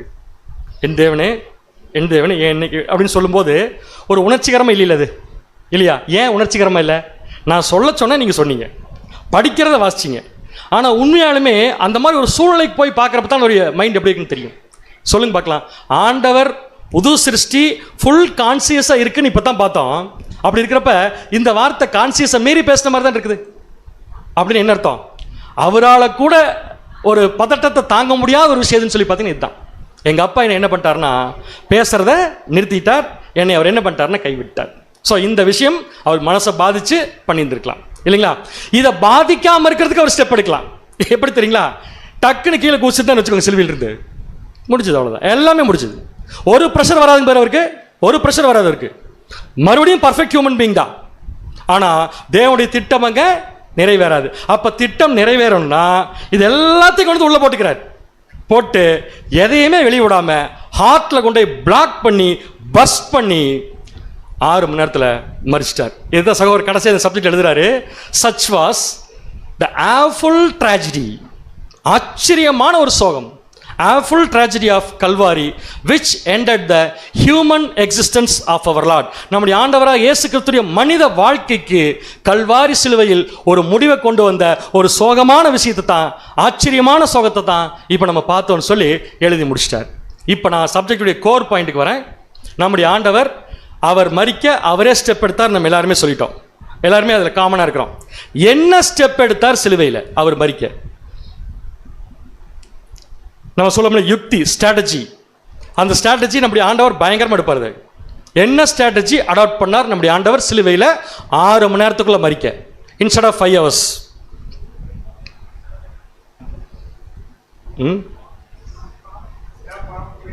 ஏற்றுக்கொண்டார். ஓகே பேர். நம்ம கூட சில சமயத்தில் செய்யாத தப்பு ஏற்றுக்கிறோம், அதுக்காக செத்து போயிடுறோம் நம்ம. இல்லை, அந்த அளவுக்கு பிரச்சனை நான் ஏற்றுக்கிறேன். வெறும் கருத்து கரெக்டு. அவருடைய ஸ்ட்ராட்டஜி கேட்குறேன். இப்போ நான் நினச்சி ஒரு பிரதர் ஏவை ஒரு ப்ரெஷர் பண்ணுன்னு வச்சுக்கோங்களேன், பண்ணலாம், ப்ரெஷர் பண்ணலாம். ஆனால் அவர் நினச்சா அந்த ப்ரெஷரை வேற பக்கம் ட்ரான்ஸ்ஃபர் பண்ணிடலாம். நம்முடைய ஆண்டவர் ட்ரான்ஸ்ஃபர் பண்ணல அப்படின்னா என்ன ஸ்ட்ராட்டஜி கையாண்டார்? வாசிங்க. ஏசாயா 53:7. ஏசாயா 53:7. அவர் நெருக்கப்பட்டும் ஒடுக்கப்பட்டும் இருந்தார். எங்க? கொஞ்சம் எல்லாம் சுதாரிச்சுக்கோங்க. அவர் நெருக்கப்பட்டும் ஒடுக்கப்பட்டும் இருந்தார். எங்க? சிலுவையில். எவ்வளவு நேரம்? 6 மணி நேரம். எப்படி செத்தார்? அடுத்து வாசிங்க. ஆனாலும் தம்முடைய வாயை அவர் திறக்கவில்லை. இந்த லைன் தான் சப்ஜெக்டுடைய முக்கியமான லைன். இன்னைக்கு நம்ம இன்னைக்கு ஃபுல்லா பார்க்க போற இந்த ஒரே ஒரு ஸ்டேட்மெண்ட் தான். அவருடைய ஸ்ட்ராட்டஜி என்னன்னா, யார் என்ன பண்ணாலும் சரி வாயை மட்டும் திறக்க மாட்டேன். இதுக்கு ஒரு பவர் இருக்கு தெரியுங்களா? வாயை திறக்காம இருக்க ஒரு பவர் இருக்கு. நம்முடைய ஆண்டவர் அந்த பவர் அடாப்ட் பண்ணார். அடாப்ட் பண்ணிட்டு என்ன பண்ணாலும் வாயை திறக்கவே இல்லைங்க. பிரதர், சிலுவையில் பேசல 7 வார்த்தை, சிலுவையில் பேசல வார்த்தைகள் சப்ஜெக்ட்ல பேசினார் சொன்னீங்களா? பேசினார். எதுக்கு பேசினார்? எதுக்கு பேசினார் தெரியுமா? கடைசியா அவருடைய திட்டத்தை நிறைவேற்றக்கூடிய சில முக்கியமான விஷயங்களை பேசினார். ஆனா அவரை பார்த்து மற்றவங்க எல்லாம் ப்ரெஷர் பண்ணாங்க, அவரை மற்றவங்க எல்லாம் கேலி பண்ணாங்க, அவரை கிண்டல் பண்ணாங்க, அவமானப்படுத்தினாங்க. ஒரு வார்த்தை கூட அவர் திருப்பி வாயை திறந்து பேசவே இல்லை. தொடர்ந்து வாசிங்க அவருடைய எக்ஸாம்பிள். அடிக்கப்படும்படி கொண்டு போகப்படுகிற ஒரு ஆட்டுக்குட்டியை போலவும், ஒரு ஆட்டுக்குட்டியை போலவும், தன்னை மயிர் கத்திருக்கிறவனுக்கு முன்பாக சத்தமிடாதிருக்கிற ஆட்டை போலவும் அவர் தம்முடைய வாயை திறவாதிருந்தார். அந்த கடைசியில் மறுபடியும் சொல்லுங்க எல்லாருமே. அவர் தம்முடைய வாயை திறவாமல் இருந்தார். இந்த ஸ்ட்ராட்டஜி தான் 5 மணி நேரத்தில் போக வேண்டிய உயிரை 5 நாட்களில் போக வேண்டிய ஆக்சுவல் ப்ராசஸை 6 மணி நேரமாக என்ன பண்ணியிருக்குன்னா குறைச்சிருக்கு. தப்பாக நினச்சிக்க வேண்டாம். நம்முடைய ஆண்டவரை பேச விட்டுருந்தா என்ன இருக்கும்? இப்படி கேட்குறேன், ரிவர்ஸில் வரலாம். இப்போ சிலுவையில் இருக்கும்போது பேசியிருந்தால் என்ன பேராக இருக்கும்? யாராவது அவர் மாம்சத்தை அவர் குற்றப்படுத்துறாங்கல்ல, அப்போ பேசியிருந்தால் என்ன இருக்கும்? என்ன ஆயிருக்கும்? என்ன இருக்கு தெரியுமா? பேசினவன் வாயை மூடி பேசாமல் போயிருப்பான். வாசிங்க, அப்படி பேசுவார் நம்முடைய ஆண்டவர். யோவான் 7ஆம் அதிகாரம் 46ஆம் வசனம். சேவகர் பிரதியுத்தரமாக, அந்த மனுஷன் பேசுகிறது போல ஒருவனும் ஒரு காலம் பேசினதில்லை என்றார்கள். அவர் பேசின மாதிரி இது வரைக்கும் ஒருத்தருமே ஒரு டைம் கூட பேசினதில்லை. அப்படின்னு என்ன அர்த்தம்? அவர் பேசினார்னா கேட்கிறவனும் கேள்வி கேட்டவனும் முடிஞ்சான். அப்ப இவர் கிண்டல் பண்றவங்களை பார்த்து திருப்பி ஒரு வார்த்தை பேசியிருந்தாருன்னா அவன் ஏண்டா கிண்டல் பண்ணவங்க நிலைமைக்கு வந்து போயிருப்பான். அவன் போயிருப்பான், ஆனா உயிர் போயிருக்காது. சொல்றது உங்களுக்கு புரியுதுங்களா? அவன் போயிருப்பான், இவர் திருப்பி பேசிட்டாருன்னா என்ன ஆகும்? அந்த இடத்துல ரியாக்ஷன் வந்துடும். அந்த ரியாக்ஷன்ல இவருடைய ஹார்ட் புத்துணர்ச்சி பெற்றுரும், சாக மாட்டார். இவங்க அப்பா நினைச்சிருந்தா தடுத்திருக்கலாம். வாசிங்க மத்தேயு 26:53. மத்தேயு 26ஆம் அதிகாரம் 53ஆம் வசனம் முதல். நான் இப்பொழுது என் பிதாவை வேண்டிக் கொண்டால், அது அவருக்கு எழுத இருக்குது. வேண்டிக் கொண்டால் தான், அது அவர் தான் பண்ணணும். வேண்டிக் கொண்டால் அவர் 12 லேகியோனுக்கு அதிகமான தூதரை இடத்தில் அனுப்ப மாட்டார் என்று நினைக்கிறாய். அப்படின்னு என்ன அர்த்தம்? எங்க அப்பாட்ட இப்ப நான் கேட்டேன்னா எத்தனை தூதர் அனுப்பிடுவாரு? 12 லேகியோன் நமக்கு தெரியும். அப்படின்னா என்ன அர்த்தம்னா 12 லேகியோனுக்கு அதிகமான தூதர்களை அனுப்பி இங்க நிக்கிறவங்க எல்லாத்தையும் ஒண்ணுமில்லாம பண்றதுக்கு எங்க அப்பாட்ட கேட்க என்னால முடியும். எங்க அப்பாட்ட கேட்க மாட்டேன். எங்க அப்பாட்ட கேட்காம விட்டுட்டு நானே வாயை திறந்து பேசினாலும் யாரும் நிக்க மாட்டீங்க. இது எதையுமே பண்ண மாட்டேன். ஏன்னா என் மாம்சம் மரித்தாக வேண்டும். என் மாம்சம் மரித்தாக வேண்டும். சப்ஜெக்டுடைய ஃபர்ஸ்ட் பார்ட் ஓவர். தலைப்பு என்னங்க? ஃபர்ஸ்ட் பார்ட்டுடைய தலைப்பு கிறிஸ்து நொறுக்கப்பட்டாச்சு. இப்படித்தான் நொறுக்கப்பட்டார். கரெக்டுங்களா? அடுத்த பார்ட்டு அது யாருது? நம்ம தான். வசனம் வாசிக்கலாம். கலாத்தியர் 5:24. கலாத்தியர் 5ஆம் அதிகாரம் 24ஆம் வசனம். கிறிஸ்துவின் உடையவர்கள் தங்கள் மாம்சத்தையும் அதன் ஆசை இச்சைகளையும் சிலுவையில் அறைந்திருக்கிறார்கள். ஸோ ஃபர்ஸ்ட் பாயிண்ட் இந்த வசனத்தில் பிரித்து படிக்கலாம். கிறிஸ்துவோடு நொறுக்கப்படுறது நாம தான் சொன்னால் கரெக்டாக இருக்குமா? கிறிஸ்துவை உடையவர்கள் என்று சொன்னால் கரெக்டாக இருக்குமா? திருப்பி கொஸ்டின் கேட்குறேன். நிறைய பேர் பதில் சொல்ல, இன்னும் பதில் திறப்பதற்கு இப்போ நம்ம வாயை திறக்கலாம் பதில் சொல்றதுக்கு. ஏன்னு கேட்டால் இது நமக்கு தேவையான விஷயம். கிறிஸ்துவோடு நொறுக்கப்படுதல் என்ற பாயிண்ட் நமக்குத்தான் சொன்ன நம்முடைய மனநிலைமையை டெஸ்ட் பண்ணி பாருங்க. நம்ம யாரா இருக்க வேண்டும் என்றால் நம்முடையவர்களாக இருக்கக்கூடாது. First point. அப்ப யாருக்கு பொருந்தும்? கிறிஸ்துவை உடையவர்கள். என்ன பண்ண வேண்டும்? எதை என்ன செய்ய வேண்டும்? எதை என்ன செய்ய வேண்டும்? கிறிஸ்துவை உடையவர்கள் அப்படித்தான் இருப்பாங்க. எதை? மாம்சத்தை. இரண்டாவது என்ன செய்ய வேண்டும்? ஆசை இல்ல, முதல்ல மாம்சம், அதோடைய ஆசை இச்சைகளை என்ன செய்ய வேண்டும்? சிலுவையில் அறைய வேண்டும். சிலுவையில் அறைய வேண்டும். 3 டாபிக் இருக்கு. நான் உங்களுக்கு சொல்றேன். 3 டைட்டில். கொல்றது, சிலுவையில் அறையிறது. சரிங்களா? இது 2 மட்டும் வச்சுக்கலாம் இப்போதைக்கு போதும். கொல்றது வேற, சிலுவையில் அறையிறது வேற. இந்த வசனத்தில் நம்முடைய பழைய மனுஷனை சிலுவையில் அறைய சொல்லியிருக்காரா, கொல்ல சொல்லியிருக்காரா? 2க்கு என்ன வித்தியாசம்?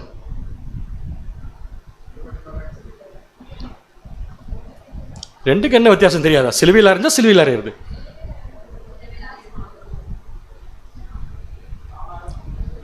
தானாக முன் வந்து கொடுக்கறது இல்ல. 2 டேர்முக்கு வித்தியாசம் இருக்கு. பழைய மனுஷனை கொல்லுங்கிறது தான் டார்கெட் நமக்கு, இல்லைங்களா? அதனுடைய முதல் ஸ்டெப்பு அவர் சொல்லிட்டார், சிலுவையில் அறையப்பட வேண்டும். எதை சிலுவையில் அறையணும்னா, கிறிஸ்துவை உடையவர்கள் தங்கள் மாம்சம் மற்றும் அதன் ஆசை இச்சைகளை கொண்டு போய் எங்க அறையணும்? சிலுவையில் அறைய வேண்டும். கேள்வி, கொல்ல வேண்டுமா, சிலுவையில் அறைய வேண்டுமா? 2க்கு என்ன வித்தியாசம்? சிலுவையில் அறைஞ்சிட்டா என்ன பண்ணாது? அது செயல்படாது. அப்ப சாகாதே. சோ பதில் அதுதான். அன்பான சகோதர சகோதரிகளே, பழைய மனுஷனை நம்மால் எடுத்த உடனே கொல்ல முடியாது. வாய்ப்பே கிடையாது. யாராவது இங்கே இருக்கவங்க சொல்லுங்க பார்க்கலாம், பிரதர் நான் முடிச்சிட்டேன் அப்படின்னு சொல்கிறாங்க, கொஞ்சம் கை தூக்க உங்களை ஒரு ஃபோட்டோ எடுத்து நான் பேக்கெட்டில் வச்சுக்கிறேன். நெவர். அதுக்கு ஒரு ஸ்ட்ராட்டஜி இருக்கு. அந்த ஸ்ட்ராட்டஜியை ஆண்டவர் புரிஞ்சிருந்தார் சிலுவையில். அடுத்து அப்போஸ்தலனாகிய பவுல் புரிஞ்சு எழுதுறார் வசனத்தை, நீங்க அழிக்காதீங்க, சிலுவையில் கொண்டு போய் அறைங்கிறார். இன்னொரு வசனம் வாசிக்கலாம் பாருங்க, ரோமர் 6:6. ரோமர் 6:6. நாம் இனி பாவத்துக்கு ஊழியம் செய்யாதபடி. சரியான பாயிண்ட் தான். அப்படின்னு என்ன அர்த்தம்? இதுக்கு முன்னாடி எதுக்கு ஊழியம் செஞ்சுட்டு இருந்தோம்? இதுக்கு முன்னாடி எதுக்கு ஊழியம் செஞ்சுட்டு இருந்தோம் கேட்கிறேன். உண்மையை பேசிக்கலாம் பேர், பொய் பேசினாலும் மாட்டிக்கொண்டிக்கு. நம்ம பாவத்துக்கு தான் என்ன செஞ்சிருக்கிறோம்? பாவத்துக்கு ஊழியம் செஞ்சிருக்கேன்னு அர்த்தம். பாவம் நம்ம செய்யல, பாவ மனுஷனுக்கு ஊழியம் செஞ்சிருக்கோம். சத்தியம் கேட்டோம், சத்தியத்தை அறிவீர்கள், சத்தியம் உங்களை விடுதலையாக்கும்.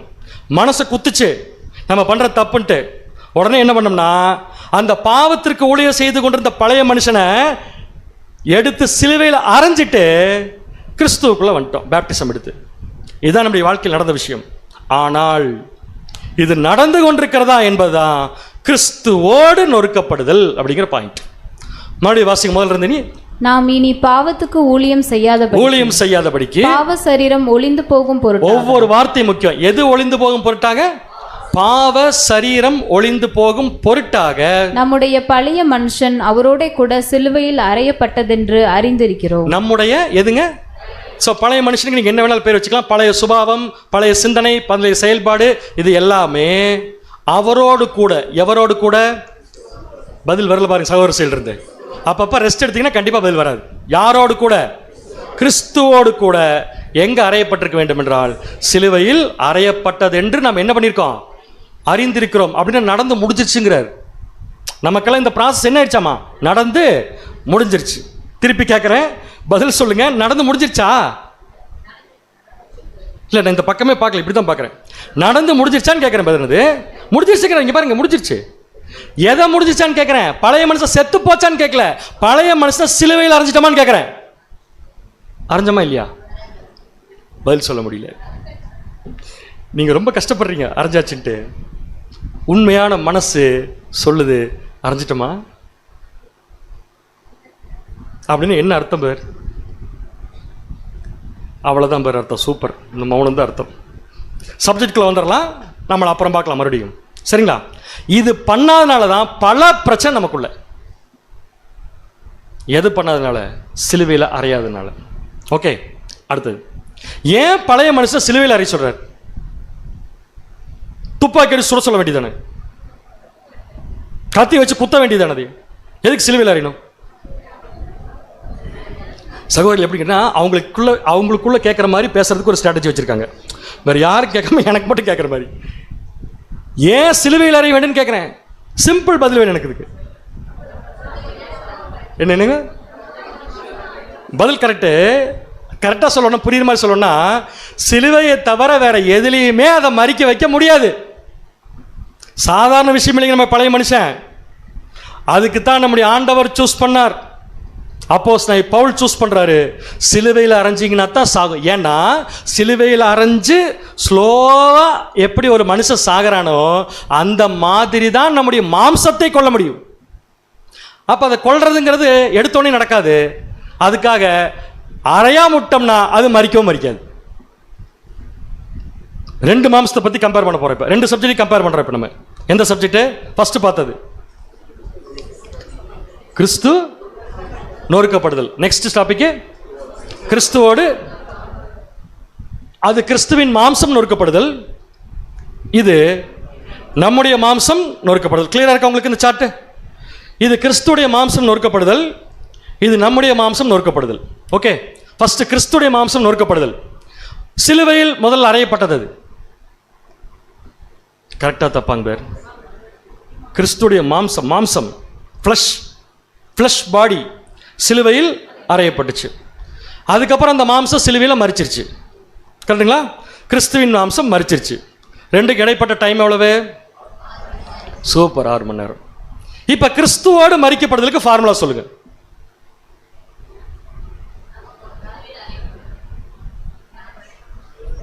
என்னங்க பேர்?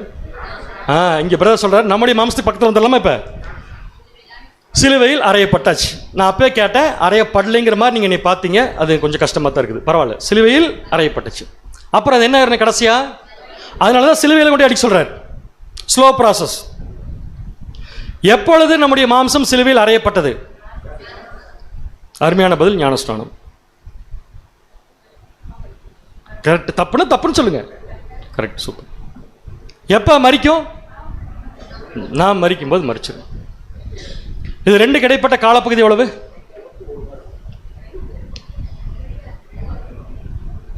அது தெரியாதனால தான் சகோதரர் சப்ஜெக்ட் எப்படி எழுதிட்டாருன்னா அதுக்கு 6 மணி நேரம், ஆனால் ஆக்சுவல் அலாட்டட் டைம் 5 days, ஆனால் 6 மணி நேரத்தில் மறிச்சிட்டார். சரிங்களா?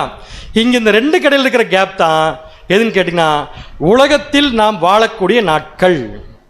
தெளிவான தலைப்பு புரிஞ்சுக்கோங்க.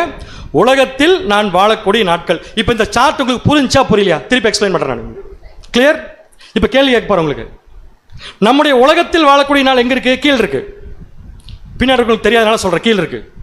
இப்போ கேள்வி, உலகத்தில் அதிக நாள் வாழ வேண்டும் என்று ஆசைப்படுகிறீர்களா? கிறிஸ்துவிட்ட இப்படி கேட்கலாம். கிறிஸ்து நீங்க 5 நாள் இருக்கணும்னு ஆசைப்படுறீங்களா? 6 மணி நேரத்தில் மறிக்க ஆசைப்படுறீங்களா? யார் முயற்சி எடுத்தா? முடிச்சிட்டார் கிளியரா. அடுத்தது, உலகத்தில் எல்லாத்துக்கும் சேர்த்தா கொஸ்டின், நாம் அதிக நாள் இருக்க ஆசைப்படுறோமா, மறிக்க ஆசைப்படுகிறோமா? மறிக்க சகோதரில் பார்த்து கல்யாணமே அகலிங்க இப்பவே இப்படி சொல்றீங்க. அது ஒரு பெரிய இம்பாக்ட் இப்போ தெரியாது. இப்போ நம்ம சொல்ல முடியாது. எதுக்கு தான் வந்திருக்கோம்னா சீக்கிரம் மறிக்க. கரெக்டுங்களா? அப்போ சீக்கிரம் மறிக்கணும்னா என்ன பண்ணணும் மட்டும் நீங்கள் சொல்லுங்க பார்க்கலாம். Strategy same. அங்கே அதே தான், இங்கே இதே தான். யார் முயற்சி எடுக்கணும்னா தேவன் முயற்சி எடுக்க மாட்டாரு, கிறிஸ்து முயற்சி எடுக்க மாட்டாரு, சகோதரர்கள் எடுக்க மாட்டாங்க, சாத்தான் எடுக்க மாட்டான். யார் முயற்சி எடுக்கணும்னா நாம தான் முயற்சி எடுக்கணும். புரியுதுங்களா பாரு உங்களுக்கு? அப்படி என்றால் இந்த சார்ட்ல கீழே நாம, மேல இயேசு கிறிஸ்து. மேல இருக்கிறது கிறிஸ்து நொறுக்கப்படுதல், கீழே இருக்கிறது கிறிஸ்துவோடு நொறுக்கப்படுதல். ரைட்? இதுதான் நம்முடைய ப்ராசஸ். இதை தவிர வேற ரூட்டோ வேற ஃபார்முலாவோ நமக்கு கிடையாது. அப்படின்னா இதுல எதை நம்ம இப்ப ஆரம்பிச்சிருக்கோம்?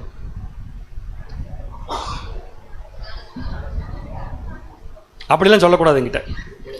எதுல ஆரம்பிச்சிருக்கோம் மட்டும் கரெக்டா சொல்லுங்க. சிலுவையில் எதை? சரியான பதில் எதை? நம்முடைய மாம்சத்தை சிலுவையில் என்ன பண்ணியாச்சு? அரைஞ்சாச்சு. எனக்கு உங்களுக்கு நல்லா தெரியும், எனக்கு நல்லா தெரியும். எத்தனை பேர் மனசுக்குள்ள அந்த பதில் வரலைங்கிறது உங்களுக்கு தான் தெரியும். அன்பான சகோதர சகோதரிகளே, ஒருவேளை உங்களுக்கு சந்தேகமாக இருக்கு, நான் என் மாம்சத்தை கொண்டு சிலுவையில் நான் அறையில அப்படின்னு சந்தேகமாக இருக்குது அப்படின்னு நீங்கள் நினச்சிங்கன்னா கட்டாயமாக சொல்லிடலாம், நீங்கள் உடனடியாக அதை பண்ணி ஆகணும். வேறு ஆப்ஷனே இல்லை, உடனடியாக பண்ணி ஆகணும். அதர்வைஸ் நம்முடைய வேர்ல்ட்லி லைஃப் இன்க்ரீஸ் ஆகிட்டு தான் இருக்கும். எது வரைக்கும் இன்க்ரீஸ் ஆகும்னா கண்ணுக்கு தெரிய ராஜ்யம் வர வரைக்கும் இன்க்ரீஸ் ஆகும். அதுக்கப்புறம் திரள் கூட்டமாக மாறக்கூடிய வாய்ப்பு கூட நமக்கு கிடைக்குமா கிடைக்காது நமக்கு தெரியாது. Very clear. இதுதான் முக்கியம். சகோதரர் ஒரு கருத்து எழுதுறாரு இந்த பாயிண்ட்டுக்கு. சார்ட் வந்து வெளியே வந்துட்டேன். சார்ட் மனப்பாடம் மாட்டீங்களா? க்ரூசிஃபைட் வித் கிரைஸ்ட், அதுக்கு ஒரு பாயிண்ட் எழுதுறாரு. இதை செய்யாதவர்கள், நான் சொல்ற பாயிண்ட் எதை செய்யாதவர்களா இருக்கும்? பழைய மனுஷனை கொல்றதல்ல, பழைய மனுஷனை சிலுவையில் அறையுது. அதான ஃபர்ஸ்ட். அதை செய்யாதவர்கள் சபையில் அங்கமாக இருக்க முடியும், ஆனால் கிறிஸ்துவின் சரீரத்தில் அங்கமாக முடியாதுன்ட்டு. அருமையான பாயிண்ட். அது 100% ஏற்றுக்க வேண்டிய பாயிண்ட். எக்லீசியால் இருப்பாங்க அவங்க, பட் எக்லீசியால் இருக்காங்கிறதுக்காக அவங்க கிறிஸ்துடைய சரீரத்தில் என்ன ஆக முடியாதுங்க? அங்கமாக முடியாது. அப்படின்னா என்ன பண்ணி ஆகணும்? சாகணும், வேற வழியே இல்லை. அதான் நம்முடைய வாழ்க்கையின் ஆரம்பமே. அப்போஸ்தலன் பவுல் என்ன அழகா சொல்றாரு பாருங்க. 2 தீமோத்தேயு 2ஆம் அதிகாரம் 11ஆம் வசனம். 2 தீமோத்தேயு 2ஆம் அதிகாரம் 11ஆம் வசனம். இந்த வார்த்தை உண்மையுள்ளது. இந்த வார்த்தை உண்மையுள்ளது. எந்த வார்த்தை உண்மையுள்ளது? செத்தே ஆகணும், வேற வழியே இல்லை. பழைய மனுஷன் சிலுவையில் அறையப்படுறதா சாகதோடைய ஃபர்ஸ்ட் ப்ராசஸ். என்னவெனில் நாம் அவரோடு கூட மரித்தோமானால். அவரோடு கூட மரித்தோமானால். எவரோடு கூட? அப்ப கிறிஸ்து எப்ப மரிச்சாரு? சிலுவையில. எப்ப மரிச்சாரு? 6 மணி நேரம் கழிச்சு. எப்படி மரிச்சாரு? 6 மணி நேரத்துக்கு முன்னாடி மாம்சத்தை அறைய ஒப்பு கொடுத்தாரு. இதான் அவரோடு கூட மரித்தல். அப்படி கிறிஸ்துவோடு கூட மரித்தோமானால் அவரோட கூட பிழைத்தும் இருப்போம். அவரோடு கூட பிழைச்சிருக்கிறதுக்கு அவர் கூட மறைச்சா மட்டும்தான் முடியும். பழைய மனுஷனை ஆணி அடிச்சு சிலுவையில் நாம வைக்காம அதை கொல்ல முடியாம, அதை சாகடிக்காம கிறிஸ்துவின் இடத்தில் எங்களுக்கு பங்குன்னு சொல்றது, பங்கு இருக்குன்னு சொல்றது வாய்ப்பே கிடையாது. அன்பான சகோதர சகோதரிகளே, இந்த சப்ஜெக்ட் எழுதிட்டு இருக்கிறப்ப எனக்கு முக்கியமா மனசுக்குள்ள தோணுன விஷயத்த சகோதரர் ஃபர்ஸ்ட் எழுதல, ஆனா கடைசி எழுதிட்டார் பாயிண்ட். அது ரொம்ப ஆச்சரியமான விஷயம். சிலுவையில் நம்முடைய பழைய மனுஷனை அரைஞ்சிட்டாமா இல்லையாங்கிறது கொஸ்டின், ஆனா அரைஞ்சிருக்கோனுங்கிறதா பதில். சிலுவையில் பழைய மனுஷனை அரைஞ்ச எல்லாருமே சக்சஸ்ஃபுல்லா பழைய மனுஷனை கொல்ல முடியாது. சொல்ற கருத்து கரெக்டா தப்பா? அரைஞ்சு ஆகணும், வேற வழி இல்லை, அப்பதான் கொல்ல முடியும். ஆனா அரைஞ்ச எல்லாருமே கொல்லுவாங்களான்னா முடியாது. ஏன்னா அவங்களே சில சமயம் அரைஞ்ச பழைய மனுஷனை கழட்டி விட்டுருவாங்க, வாய்ப்பில்லை. ஆனா கண்டிப்பா பழைய மனுஷனை சிலுவையில் அறைந்திருக்க வேண்டும். இது யாரால முடியும்? இது யாரால் முடியும்?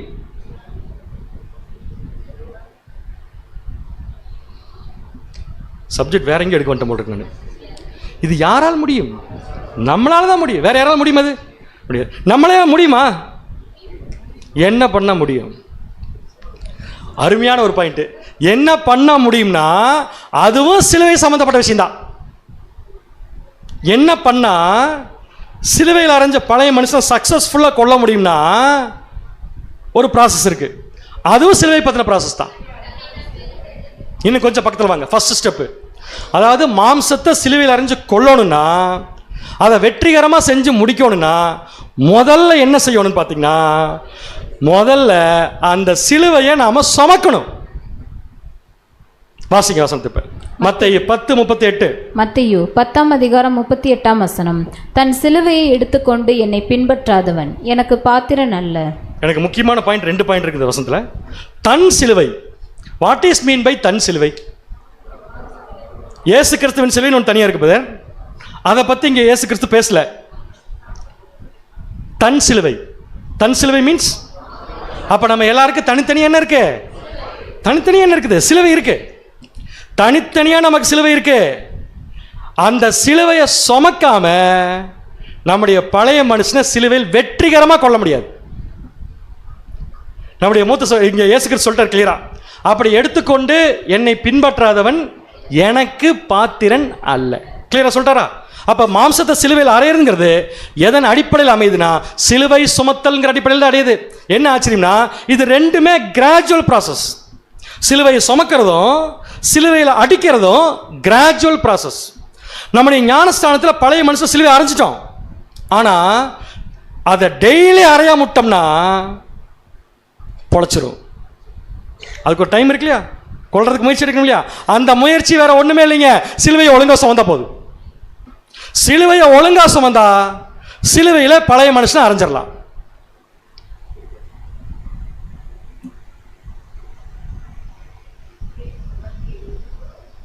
என்ன அழகா 7ஆம் சபையின் தூதன் கான்செப்ட் போட்டிருக்காரு பாருங்க.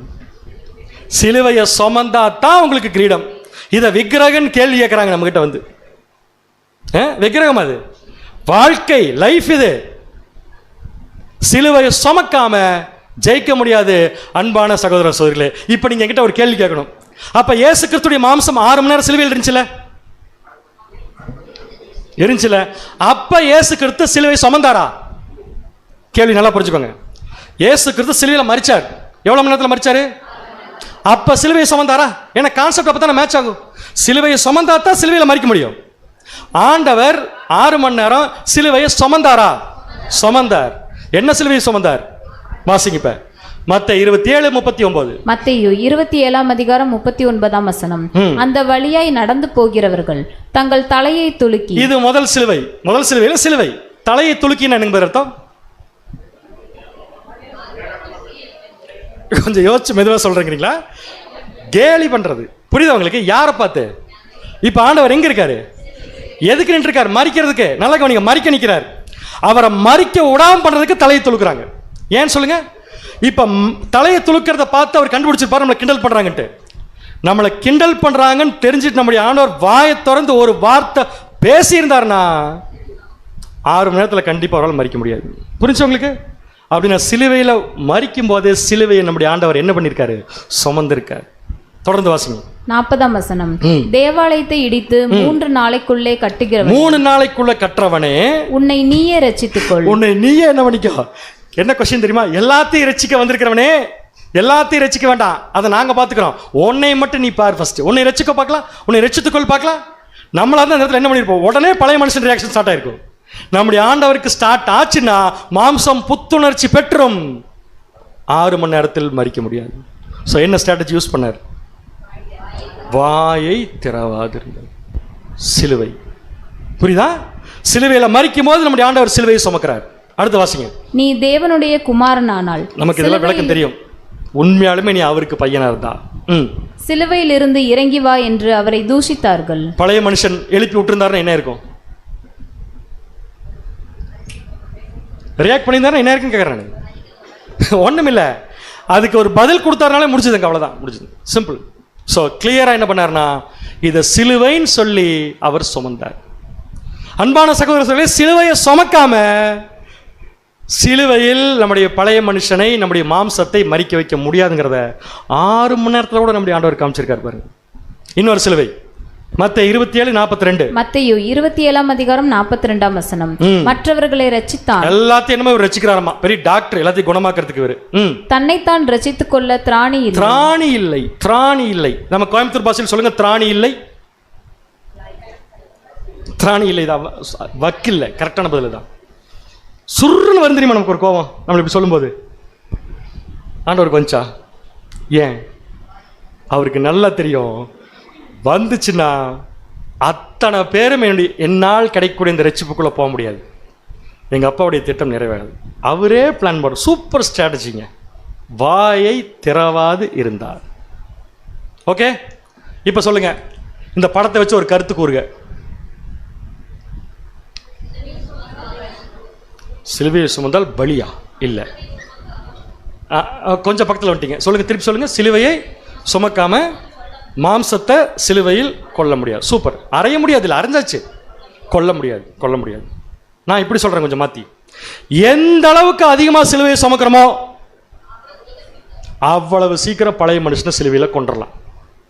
கரெக்டா கருத்து? What is strategy? ஏசாயா 53ஆம் அதிகாரம் 7ஆம் வசனம். அவர் நெருக்கப்பட்டும் ஒடுக்கப்பட்டும் இருந்தார், ஆனாலும் தம்முடைய வாயை அவர் திறக்கவில்லை. ஆனாலும் தன்னுடைய வாயை என்ன பண்ணல? சொல்லுங்க பிரதர், நாம சிலுவையை சுமக்கணுமா வேண்டாமா?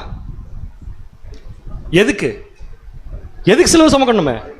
அப்பதான் பழைய மனுஷன் சிலுவையில் அரைஞ்சதை சீக்கிரம் மறிக்க வைக்க முடியும். கிளியர்? அப்ப மறிக்க வைக்காம போறதுக்கு என்ன காரணம்னா, ஏதாவது நம்முடைய மாம்சத்தை டச் பண்ற மாதிரி பேசினாலோ செய்தாலோ உடனே வாயை திறந்துடுறது. வாய் சும்மா திறக்காது. வாய் கனெக்ஷன் வேற பக்கம் இருக்கு. எங்க இருக்கு வாய் கனெக்ஷன்? எங்க இருக்கு கேட்டா இப்படி பாக்குறீங்க நீங்க. இருதயத்தின் நிறைவினால் அப்படின்னு நான் வாயின்னு சொல்றது எல்லாமே இருதயம் தான். உடனே ஓப்பன் பண்ணி அவங்க மேல இருக்கிற குற்றச்சாட்டுகள் பூரா ஒரு லிஸ்ட்ல ஓடும். இந்த பக்கம் இவர் தான் திட்டினது, இவர் தான் கிண்டல் பண்ணது, இவர் பக்கம் இருக்கிற நெகட்டிவ்ஸ் என்னென்ன கம்ப்ளீட் எடுத்து விடுறது. உள்ள விட்டு என்ன பண்ணுறதுன்னா, நம்முடைய பழைய மனுஷனை உற்சாகப்படுத்தி, தம்பி நீ சிலுவையில் தெரியாமல் அரைச்சிட்டு அவனை ஞானஸ்தானத்தில் நான் தப்பு பண்ணி போட்டேன், இவரெல்லாம் வந்து என்னை பேசுகிறாரு, அதனால் என்ன பண்ணுறேன்னா கொஞ்சம் இறங்கி வா, கொஞ்சம் வேலையை காமிச்சிட்டு அப்புறம் போயிரு. வாசிக்கலாம். நீதிமொழிகள் 13ஆம் அதிகாரம் 3ஆம் வசனம். நீதிமொழிகள் 13ஆம் அதிகாரம் 3ஆம் வசனம். தன் வாயை காக்கிறவன் தன் பிராணனை காக்கிறான். வாயை காக்கிறவன் எதை காக்கிறான்? பிராணனை காக்கிறான். பிராணன் என்ன பேர்? ஜீவன். இந்த இடத்துல ஜீவன் சொல்றது நம்ம அடிச்சு கொள்ள வேண்டிய பழைய மனுஷனுடைய ஜீவன் அல்ல, பெற்றுக்கொள்ள வேண்டிய ஜீவன். பெற்றுக்கொள்ள வேண்டிய ஜீவனுக்கு பழைய மனுஷன் கொல்லப்பட வேண்டும். பழைய மனுஷன் கொல்லப்படுவதற்கு அவன் சிலுவையில் அறையப்பட வேண்டும். அந்த சிலுவையில் அறையப்பட்ட ப்ராசஸ் கொலையில போய் முடியும்னா ஒரே ஒரு விஷயம் கேட்டீங்கன்னா, வாயை திறக்க கூடாது. அப்படின்னா வாயை திறக்காம இருக்கிறப்ப என்ன நடக்குது நமக்குள்ள? என்ன ப்ரெஷர் வருதாமா? அதை கேட்கல. வாயை திறக்காம இருக்கிறப்ப என்ன நல்ல விஷயம் நடக்குதுன்னு பார்த்தீங்கன்னா, சிலுவையை சுமக்கும் போது அது எனக்கு லோடா இருக்கு, அந்த லோடை நான் தாங்கிக்கிறேன். தாங்கும்போது வாயை திறக்காம இருக்கேன், இருதயத்தை திறக்காம இருக்கிறேன். அப்படின்னா என்ன அர்த்தம்னா, நான் என்ன பண்ணிட்டு இருக்கேன்னா, எப்படியாவது கஷ்டப்பட்டு எனக்குள்ள அந்த சிலுவை சுமக்கும் போது வரக்கூடிய ப்ரெஷரானது ரியாக்ட் பண்ணிடக்கூடாது, ரியாக்ஷன் கொடுத்துடக்கூடாது அப்படின்னு என்ன பண்ணியானும். எப்போ ஏற்பட்ட சிலுவையை கொண்டு வந்து மேலே வச்சாலும் நம்ம என்ன பண்ணோம்னா டாலரேட் பண்ணணும், சகிப்புத்தன்மையோடு இருக்கணும். சகிப்புத்தன்மையோடு இருக்கிறதுக்கு என்ன பண்ணுறது, அதுக்கு ஒரு ஸ்ட்ராட்டஜி இருக்குது. முதல்ல கொண்டு வாயை திறக்காம இருக்கக்கூடாது. சகிப்புத்தன்மையோடு இருக்கிறதுக்கு என்ன பண்ணோம்னா, நாம் செய்யக்கூடாத ஒரு விஷயம், கண்டிப்பாக தெரிந்து வைத்திருக்க வேண்டிய ஒரு விஷயம், ஒவ்வொருத்தருக்கும் தனித்தனியாக சிலுவை இருக்கா? யோசிக்கும். நீங்கள் இருக்குங்க இல்லைங்கிறாங்களே. தன் சிலுவை எடுத்துக்கொண்டு பின்பற்றாதவன் எனக்கு சீசனாக இருக்க மாட்டான். இருக்கா பிரதர்? அப்படின்னா ஒவ்வொருத்தருக்கும் தனித்தனியாக சிலுவை இருக்கு இல்லையா? பொதுவாக சொல்லுங்க, நமக்கு எதெல்லாம் சிலுவை? பாடுகள் முடிஞ்சது, அவ்வளோதான். அவமானம், அப்புறம் கேவலப்படுத்தினார் பாருங்க தனி. அவர் பேச்சா பேசினார், என்னை பற்றி போய் அங்கே போய் பேசி வச்சிருக்காரு. இப்படி நம்முடைய பாயிண்ட்டுக்கு மட்டும் வந்து நினைக்கலாம், எலாபரேட்டாக போக வேண்டாதில்ல. சிம்பிளாக சொல்லப்போனால் இது எல்லாமே நமக்கு சிலுவை. ஓகேவா? ஒரு தடவை வாட்சிங் சிஸ்டர். கிண்டல், அவமானம், பாடுகள், தவறான புரிந்து கொள்ளுதல், ஏளனம், மிஸ் அண்டர்ஸ்டாண்டிங், ஏளனம் எல்லாமே இது வந்து சிலுவையினுடைய இப்போ நான் எடுத்திருக்கிற லிஸ்ட், அவ்வளோதான். ஆனால் ஒவ்வொருத்தருக்கும் விதவிதமான சிலுவைகள் இருக்கலாம். ஓகே, இப்போ நம்மளை ஒருத்தர் கிண்டல் பண்ணுறார், என்ன பண்ண அடுத்து? யாரை சொல்லுங்க கரெக்ட்? வாயை திறக்காம முடியுமா? பாசிபிள் இருக்கணும். ஓகே, நான் உங்களுக்கு சப்ஜெக்ட் எடுக்கிறேன், நீங்கள் எனக்கு சப்ஜெக்ட் எடுக்க, மாற்றி இப்படியே எடுத்து போக வேண்டியதான். அருமையான ஸ்ட்ராட்டஜிங்க.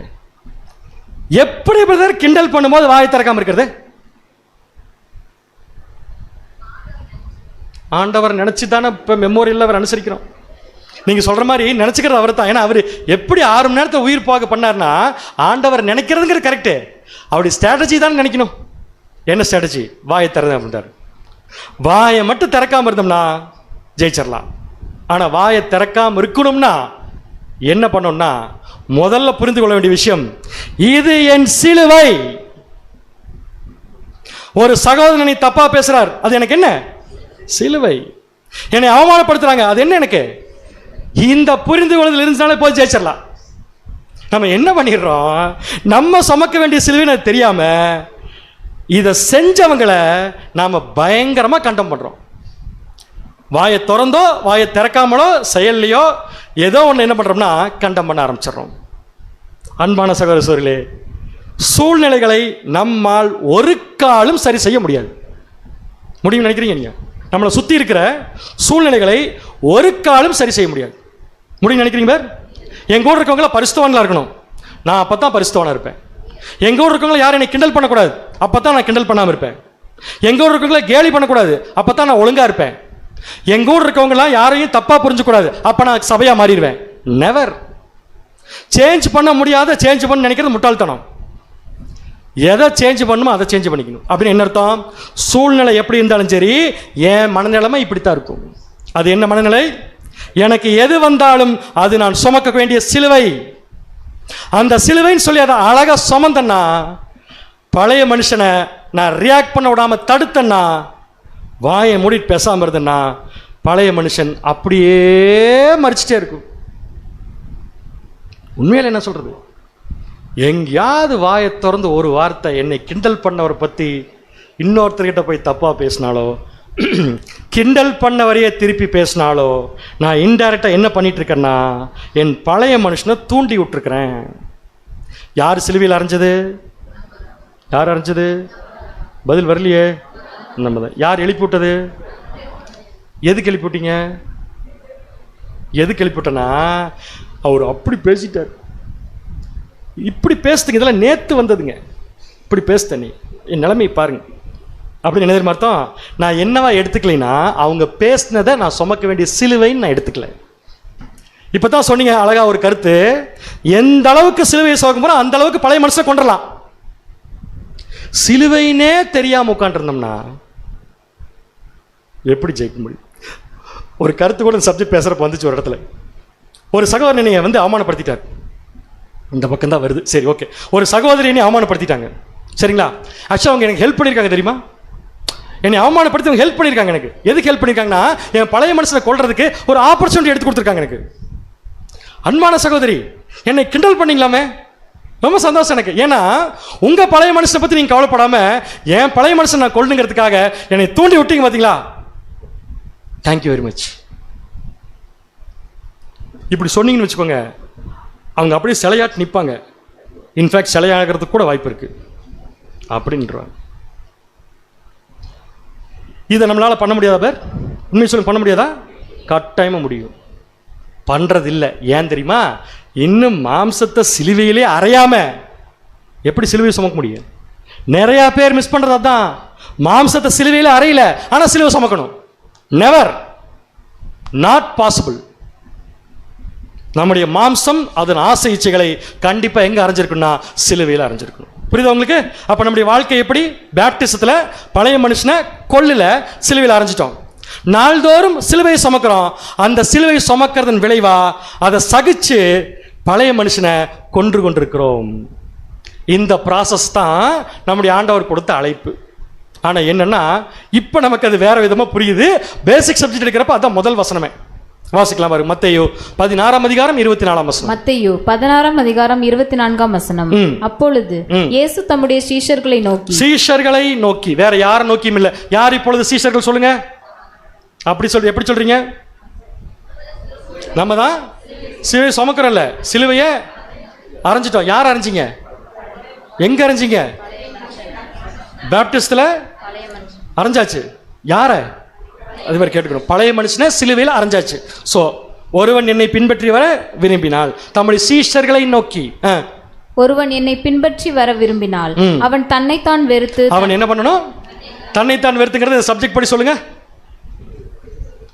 தன்னைத்தான் வெறுத்துங்கிறது இந்த சப்ஜெக்ட் படி சொல்லுங்கிறேன். அரைஞ்ச பழைய மனுஷனை கொஞ்சம் கொஞ்சமா கொன்று.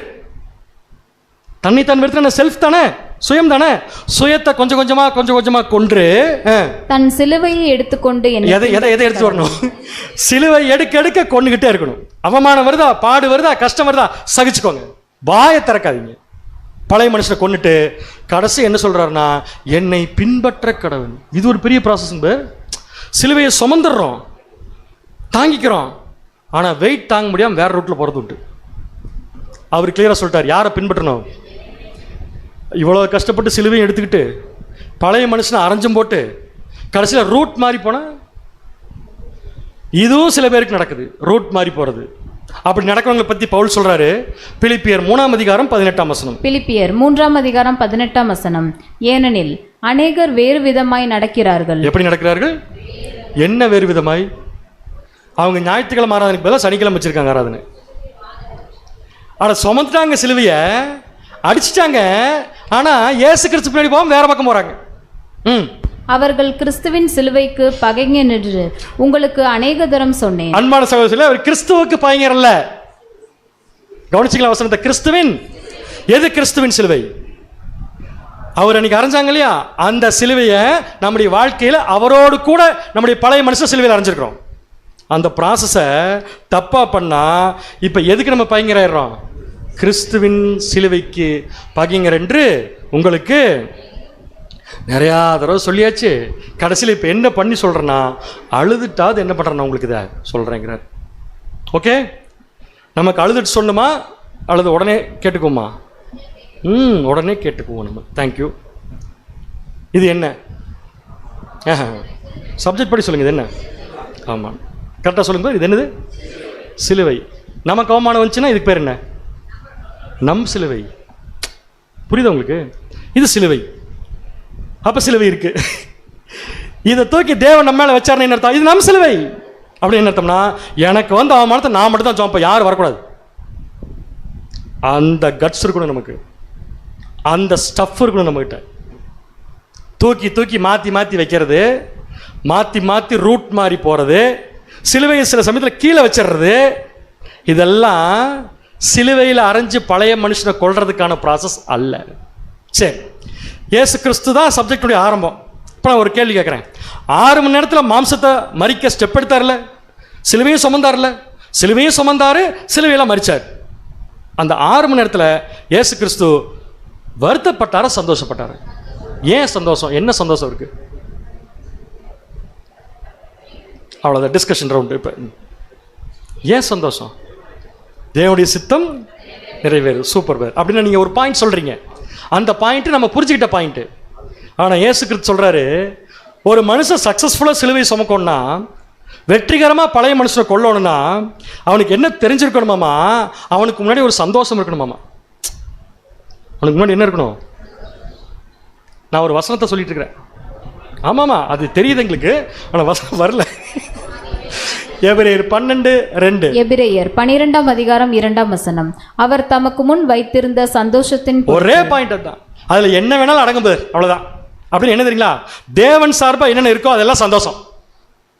நம்முடைய பழைய மனுஷன் சார்பா என்னென்ன இருக்கோ அது பூரா மரண ஓலம் இடணும். நம்ம கிட்ட தமக்கு முன் வைத்திருந்த சந்தோஷத்தின் பொருட்டு அவமானத்தை எண்ணாமல். என்ன பண்ணாமல்?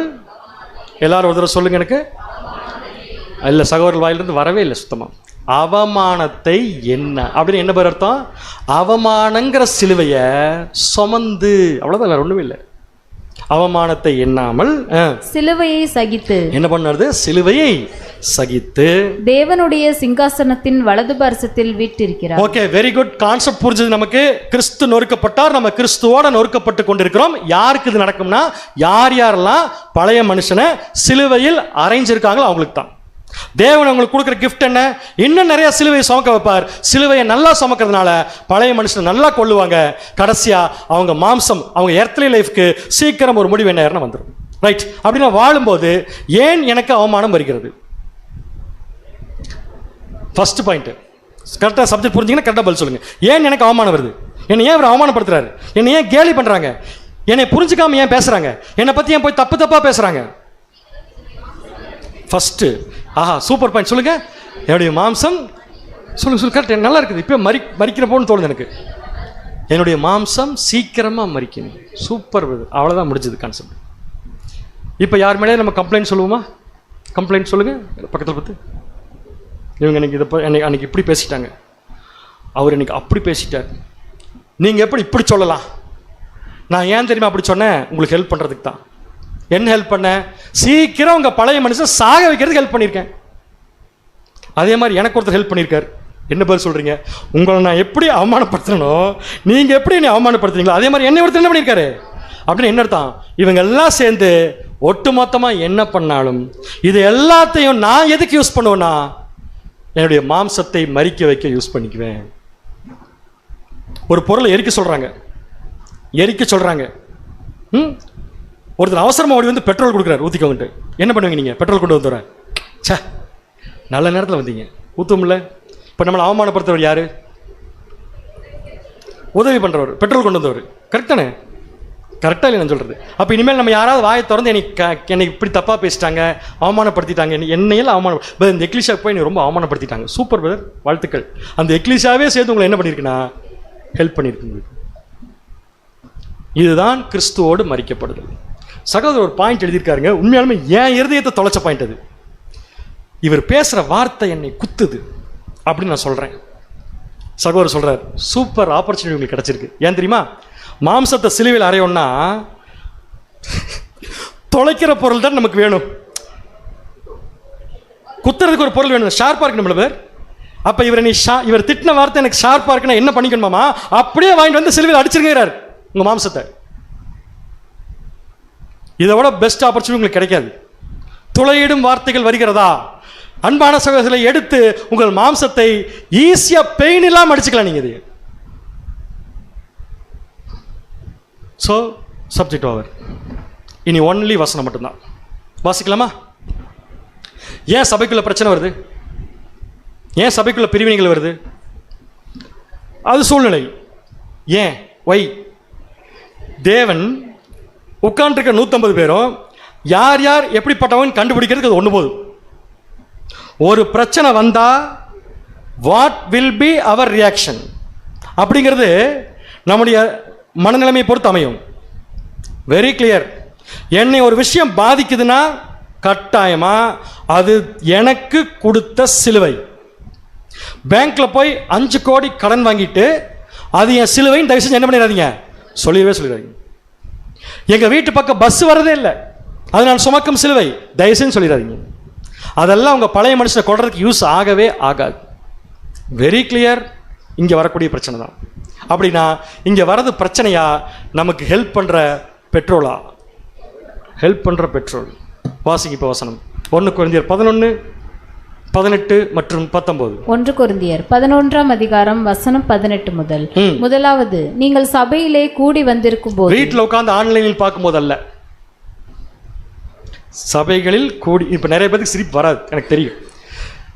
சபைகளில் கூடி வந்திருக்கும் போது உங்களில் பிரிவினைகள் உண்டென்று கேள்விப்படுகிறேன். அதில் சிலவற்றை நம்புகிறேன். ஏன் பிரிவினை வந்துச்சு? ஒரு பிரச்சனை வந்துச்சு ஃபர்ஸ்ட். அந்த பிரச்சனைய ஒழுங்கா நான் சிலுவைன்னு ஏத்துக்காம தப்பா புரிஞ்சுக்கிட்டதுனால பிரிவினை வந்துருச்சு. எதா சொல்றாரு? ஏன் பிரிவினை வந்துச்சு? நான் சிலவற்றை நம்புறேன். எதுக்கு வந்துச்சுன்னா, வாசிங்க. உங்களில் உத்தமர்கள் இன்னார் என்று வெளியாகும்படிக்கு மார்க்க பேதங்களும் உங்களுக்குள்ளே உண்டாயிருக்க வேண்டியது. உங்களுக்குள்ள என்ன உண்டாயிருக்கும்? எதுக்கு உண்டாயிருக்கும்? சில பிரச்சனைகள், டிஃபரன்ஸ் ஒப்பீனியன்ஸ் வரத்தான் செய்யும். நான் செஞ்சதை சகோதரர் தப்புன்னு சொல்லுவார். நான் அதை எப்படி எடுத்துக்கணும்னா, ஒருவேளை அது கரெக்டாக இருந்தால் ஒரு தப்புன்னு சொன்னால் நான் எப்படி எடுத்துக்கோனா, அது நான் சுமக்க வேண்டிய சிலுவை. அதை சிலுவைன்னு எடுத்துக்காம அவர் மேலே திருப்பி சிலுவையை போட்டேன்னா அது ப்ராப்ளமாக கன்வெர்ட் ஆகும். ப்ராப்ளமாக வேணுமா? பழைய மனுஷனை கொள்ளணுமா? நம்ம எழுத இருக்குது. அடுத்த வசனம். டெய்லி சாகிறோங்கிறார் பவுல். எப்படி? ஆஃபீஸில் ரொம்ப டார்ச்சர் என்பது. வாசிங்க. 1 கொரிந்தியர் 15:30-31. 1 கொரிந்தியர் 15ஆம் அதிகாரம் 30ஆம் வசனம். நான் கூடுதல் ஒரு 10 நிமிஷம் எடுத்துக்கிறேன், சப்ஜெக்டுடைய லென்த் காரணமா. நாங்களும் ஏன் எந்நேரமும் நாச மோசத்திற்கு ஏதுவாய் இருக்கிறோம். எனி டைம் நமக்கு என்ன மட்டும் தான் வரும். அதை ஜீர்ணிக்கிற சக்தி நமக்கு இல்லை. சொன்னா எனி டைம் ப்ராப்ளம் தான். அதை கன்வெர்ட் பண்ணுங்க. என்ன வேணா, என்னுடைய மாம்சத்தை கொல்லும் ஆயுதமா. நெக்ஸ்ட். நான் அனுதினமும் சாகிறேன். ஏன்? மதியானம் சமையலா செய்யறாங்க வீட்டில், இந்த டெய்லி சாப்பிட்டு அப்படி இல்லை. அனுதினம் சாகிறேன்னு நிறுத்தம்னா, தேவன் எனக்கு டெய்லி என்னை பழைய மனுஷனை கொள்றதுக்கு சந்தர்ப்பம் கொடுத்துட்டே இருக்கார். எப்படி கொடுத்தாரு? நல்லா கிண்டல் பண்றாங்க எல்லாரும் சேர்த்து, நீங்க எல்லாரும் அவமானப்படுத்துறாங்க பாரு. நீங்க அதைத்தான் வேற மாதிரி சொல்றார் பவுல். அனுதினமும் சாகிறேன். இப்ப சொல்லுங்க பாரு, கிறிஸ்துடைய வாழ்க்கை முழுக்க நமக்கு பாடம் தான். பர்டிகுலரா அந்த 6 மணி நேரம் நமக்கு எப்படிப்பட்ட பாடம் தெரியுங்களா? இதைத்தான் வசனத்தில் ரொம்ப கிளியரா பவுல் பயங்கரமா அண்டர்ஸ்டாண்ட் பண்ணியிருக்காரு இந்த கான்செப்டை. வாசிக்கலாம். 1 கொரிந்தியர் 1:23. 1 கொரிந்தியர் 1ஆம் அதிகாரம் 23ஆம் வசனம். நாங்களோ சிலுவையில் அறையப்பட்ட கிறிஸ்துவை பிரசங்கிக்கிறோம். யாரை பிரசங்கிக்கிறோம்? எத்தனை மணி நேரம் ப்ராசஸ் அது? அதேதான். அது யாருடைய வாழ்க்கையில் நடக்கிற ப்ராசஸ்? நம்முடைய வாழ்க்கை. கரெக்டுங்க. நம்முடைய வாழ்க்கைன்னு சொல்றதுக்கு முக்கியமான பாயிண்ட், மாம்சத்தை சிலுவையில் அறிந்து கொண்டிருக்க வேண்டும். இன்னொரு வசனம் 1 கொரிந்தியர் 2:2. 1 கொரிந்தியர் 2ஆம் அதிகாரம் 2ஆம் வசனம். இயேசு கிறிஸ்துவை சிலுவையில் அறையப்பட்ட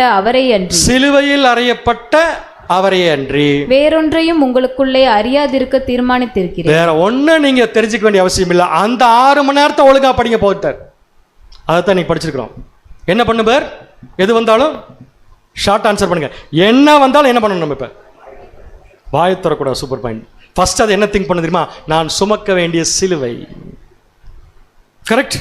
நெக்ஸ்ட், டேக் திஸ் ஆப்பர்ச்சுனிட்டி. அதை ஒரு ஆப்பர்ச்சுனிட்டி எடுத்துக்கோங்க. எடுத்துட்டு எவ்வளோ வெயிட்டாக இருந்தாலும் சுமந்துக்கோங்க. சுமந்தீங்கன்னா நம்முடைய மாம்சம் மரிப்பதற்கு அது நமக்கு கண்டிப்பாக ஹெல்ப் பண்ணும். பவுல் இதை பண்ணியிருக்கார். சொல்றார் 1 கொரிந்தியர் 9:27. 1 கொரிந்தியர் 9ஆம் அதிகாரம் 27ஆம் வசனம். மற்றவர்களுக்கு பிரசங்கம் பண்ணுகிற நான் தானே ஆகாதவனாய் போகாதபடிக்கு. சரியான பாயிண்ட்ங்க இது.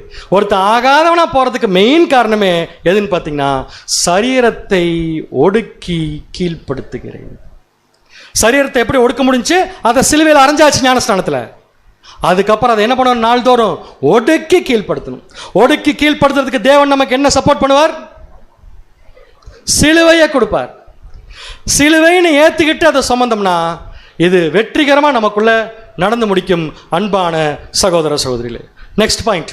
நாளாக நமக்கு தேவன் கொடுக்கும் சிலுவையினுடைய வெயிட்டு குறையுமா அதிகமாகுமா?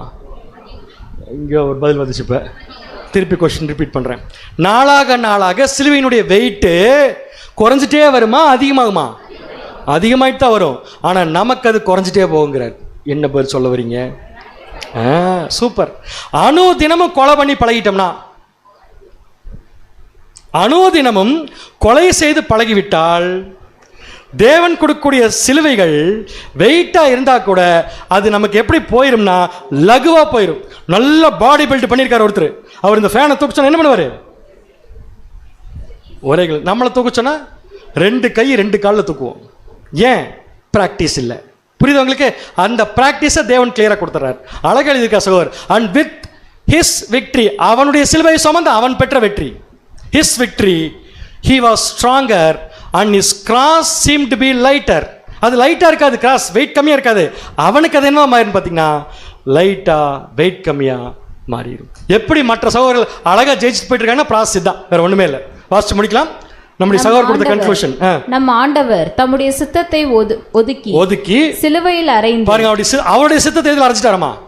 சிலுவையில். நம்முடைய ஆண்டவர் அவருடைய சித்தத்தை சிலுவையில் அறைந்து அதற்கு பதிலாக பிதாவின் சித்தத்தை ஏற்றுக்கொண்டது. எவ்வளவு பெரிய பாயிண்ட்! அதற்கு பதிலாக பிதாவின் சித்தத்தை ஏற்றுக்கொண்டது போல நம்முடைய வழிகாட்டுதலையும் ஏற்றுக்கொள்வதற்காக நம்முடைய விருப்பங்கள் அல்லது ஆசைகள், நம்முடைய ஆசைகள் நமக்கு எவ்வளவு நல்லவையாகவும், எவ்வளவு நல்லதா இருந்தாலும் பரவாயில்ல, உங்களுக்கு ஞானமாகவும், அது எவ்வளவு ஞானமா இருந்தாலும் பரவாயில்ல தோன்றினாலும் அவற்றை நாம் ஒதுக்கி வைக்கிறோம். அதை கொண்டு ஒதுக்கி வைங்கிற, அல்லது சிலுவையில் அறைகிறோம்.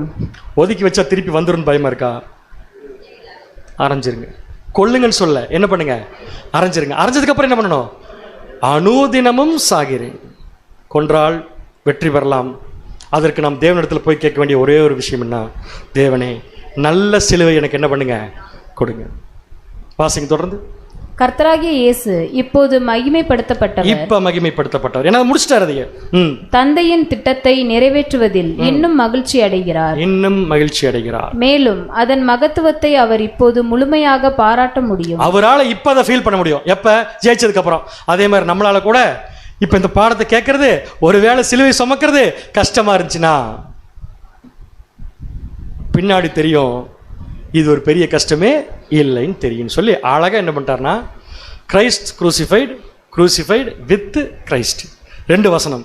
1 கலாத்தியர் 2:20 கிறிஸ்துவுடனே கூட சிலுவையில் அறையப்பட்டு, நினைவு கூறுதல் பந்தியில் இயேசு கிறிஸ்துவின் மாம்சத்தையும் இயேசு கிறிஸ்துவின் இரத்தத்தையும் தொடுவதற்கு நமக்கு மினிமம் தகுதி கிறிஸ்துவோடு கூட சிலுவையில் அறையப்படும். பழைய மனுஷனை கொன்னுட்டேன்னு சொல்லவே இல்லை, அவர் கேட்கவே இல்லை நம்மகிட்ட. அது நாட் பாசிபிள் இப்போ. ஆனால் பழைய மனுஷன் என்ன பண்ணியிருக்கணும்? சிலுவையில் அறைஞ்சிருக்கணும். அப்படி சிலுவையில் அறைறதுக்கு அவர் எத்தனை 6 மணி நேரம் அவருடைய மாம்சத்தை நொறுக்குவதற்கு அவர் எவ்வளோ கஷ்டப்பட்டாரோ, அந்த கஷ்டத்தை நான் ஏன் பழைய மனுஷன் நொறுக்கிறதுக்கு கஷ்டப்பட்டிருக்கேனான்னு யோசிச்சுட்டு வந்து கை வைக்கணும் பந்தியில். ஒருவேளை அந்த அளவுக்கு கஷ்டப்படலையா? இதில் கை வைக்கிறோமே, இதுக்கு நமக்கு எது தகுதினா, அவர் நமக்காக பட்ட கஷ்டங்களை நினைச்சு பார்த்து எதுக்காக பட்டாரோ அதை நான் பட்டுட்டு வந்து கை வைக்கணும். அப்படிங்கிறது முடியாட்டி கூட, முற்றிலும் நடக்காட்டி கூட இந்த தடவை கை வைக்கிறப்ப நினச்சிக்கலாம். அன்பான சகோதர சகோதரிகளே, இதை விட்டுட்டு நம்ம எவ்வளோ பெரிய விஷயங்கள் நடத்தியும் நம்ம ஜெயிச்சிட்டோன்னு சொல்லி நம்மளை நாமளே சொல்லிட்டா கூட, கட்டாயமாக சொல்கிறேன், ஒரு காலத்திலும் நம்மளால் ஜெயிச்சுட்டு வர முடியவே முடியாது.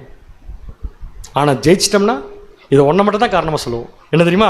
நல்லா சிலுவையை சுமந்தேங்க, நல்லா பழைய மனுஷனை அரைஞ்சாங்க, அவனை அருமையாக கொன்னேங்க அப்படின்னு சொல்கிறது எவ்வளோ நல்லா இருக்கு நமக்கு சொல்கிறதுக்கு. ஆனால் இன்னைக்கு சொல்ல முடியுது நம்மளால். தலையாட்டினா வம்பு வேறு, அதனால் எல்லாம் அப்படியே போட்டு சொல்ல முடியுதா? முடியாது. ஆனால் சொல்ல முடியும். எப்போ தெரியுமா? ஜெயிச்சிருவோங்கிற நம்பிக்கை வந்தா. வாசிக்கலாம் பாருங்க. கலாத்தியர் 6:14. கலாத்தியர் 6:14. நானோ நம்முடைய கர்த்தராகிய இயேசு கிறிஸ்துவின் சிலுவையை குறித்தே அல்லாமல் வேறொன்றையும் குறித்து மேன்மை பாராட்டாதிருப்பேன். அவருடைய சிலுவை தாங்க என்னுடைய வாழ்க்கையில் நான் சுமந்து கொண்டிருக்கும் சிலுவை. அதை தவிர வேற எதையும் குறித்து நான் மேன்மை பாராட்ட மாட்டேன். பிரதர், உங்க பையன் நல்லபடியா முடிச்சிட்டான், ரைட், மேன்மை பாராட்ட மாட்டேன். என் பையன் எவ்வளவு சிலுவை சுமந்திருக்கிறான், மேன்மை பாராட்டுவேன். நான் எவ்வளோ சுமந்திருக்கேன், மேன்மை பாராட்டுவேன். இதை தவிர மேன்மை பாராட்டுவதற்கு தேவனுடைய பிள்ளைகளுக்கு ஒன்றுமே கிடையாது. நீங்கள் யாராவது பாராட்டிக்கிட்டீங்கன்னா அது சரியான விஷயம் அல்ல. அன்பான சகோதர சகோதரிகளே, நெக்ஸ்ட். அவரால் உலகம் எனக்கு சிலுவையில் அறையுண்டு இருக்கிறது. தனியாக பார்க்கல, இது இப்போ வேண்டாம். அவரால் உலகம் எனக்கு என்ன பண்ணிருக்குது? சிலுவையில் அறையுண்டிருக்கிறது. நானும் உலகத்திற்கு சிலுவையில் அறையுண்டிருக்கிறேன். உண்மைதான் தெரியுமா? நம்ம உலகத்துக்கு சிலுவையில் அறை உண்டாச்சு. அதனாலதான் இன்னைக்கு யாருமே என்ன போடல.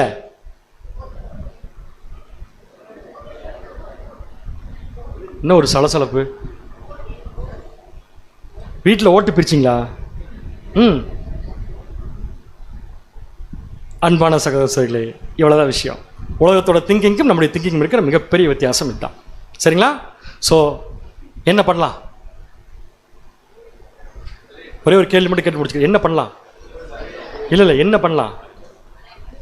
என்ன பண்ணலாம்? வாயை பாட்டு பாடுறதுக்கு திறந்துக்கலாம், ப்ரேயர் பண்ணுறதுக்கு திறந்துக்கலாம், பேசுறதுக்கு திறந்துக்கலாம். சிலுவை வந்துருச்சுன்னா வாயை திறக்காதீங்க. அவ்வளோதான். Keep quiet. முடிஞ்சது, ஜெயிச்சிடலாம். தேவன் தாமே நம் அனைவரையும் ஆசீர்வதித்து வழி நடத்துவாராக. ஆமென்.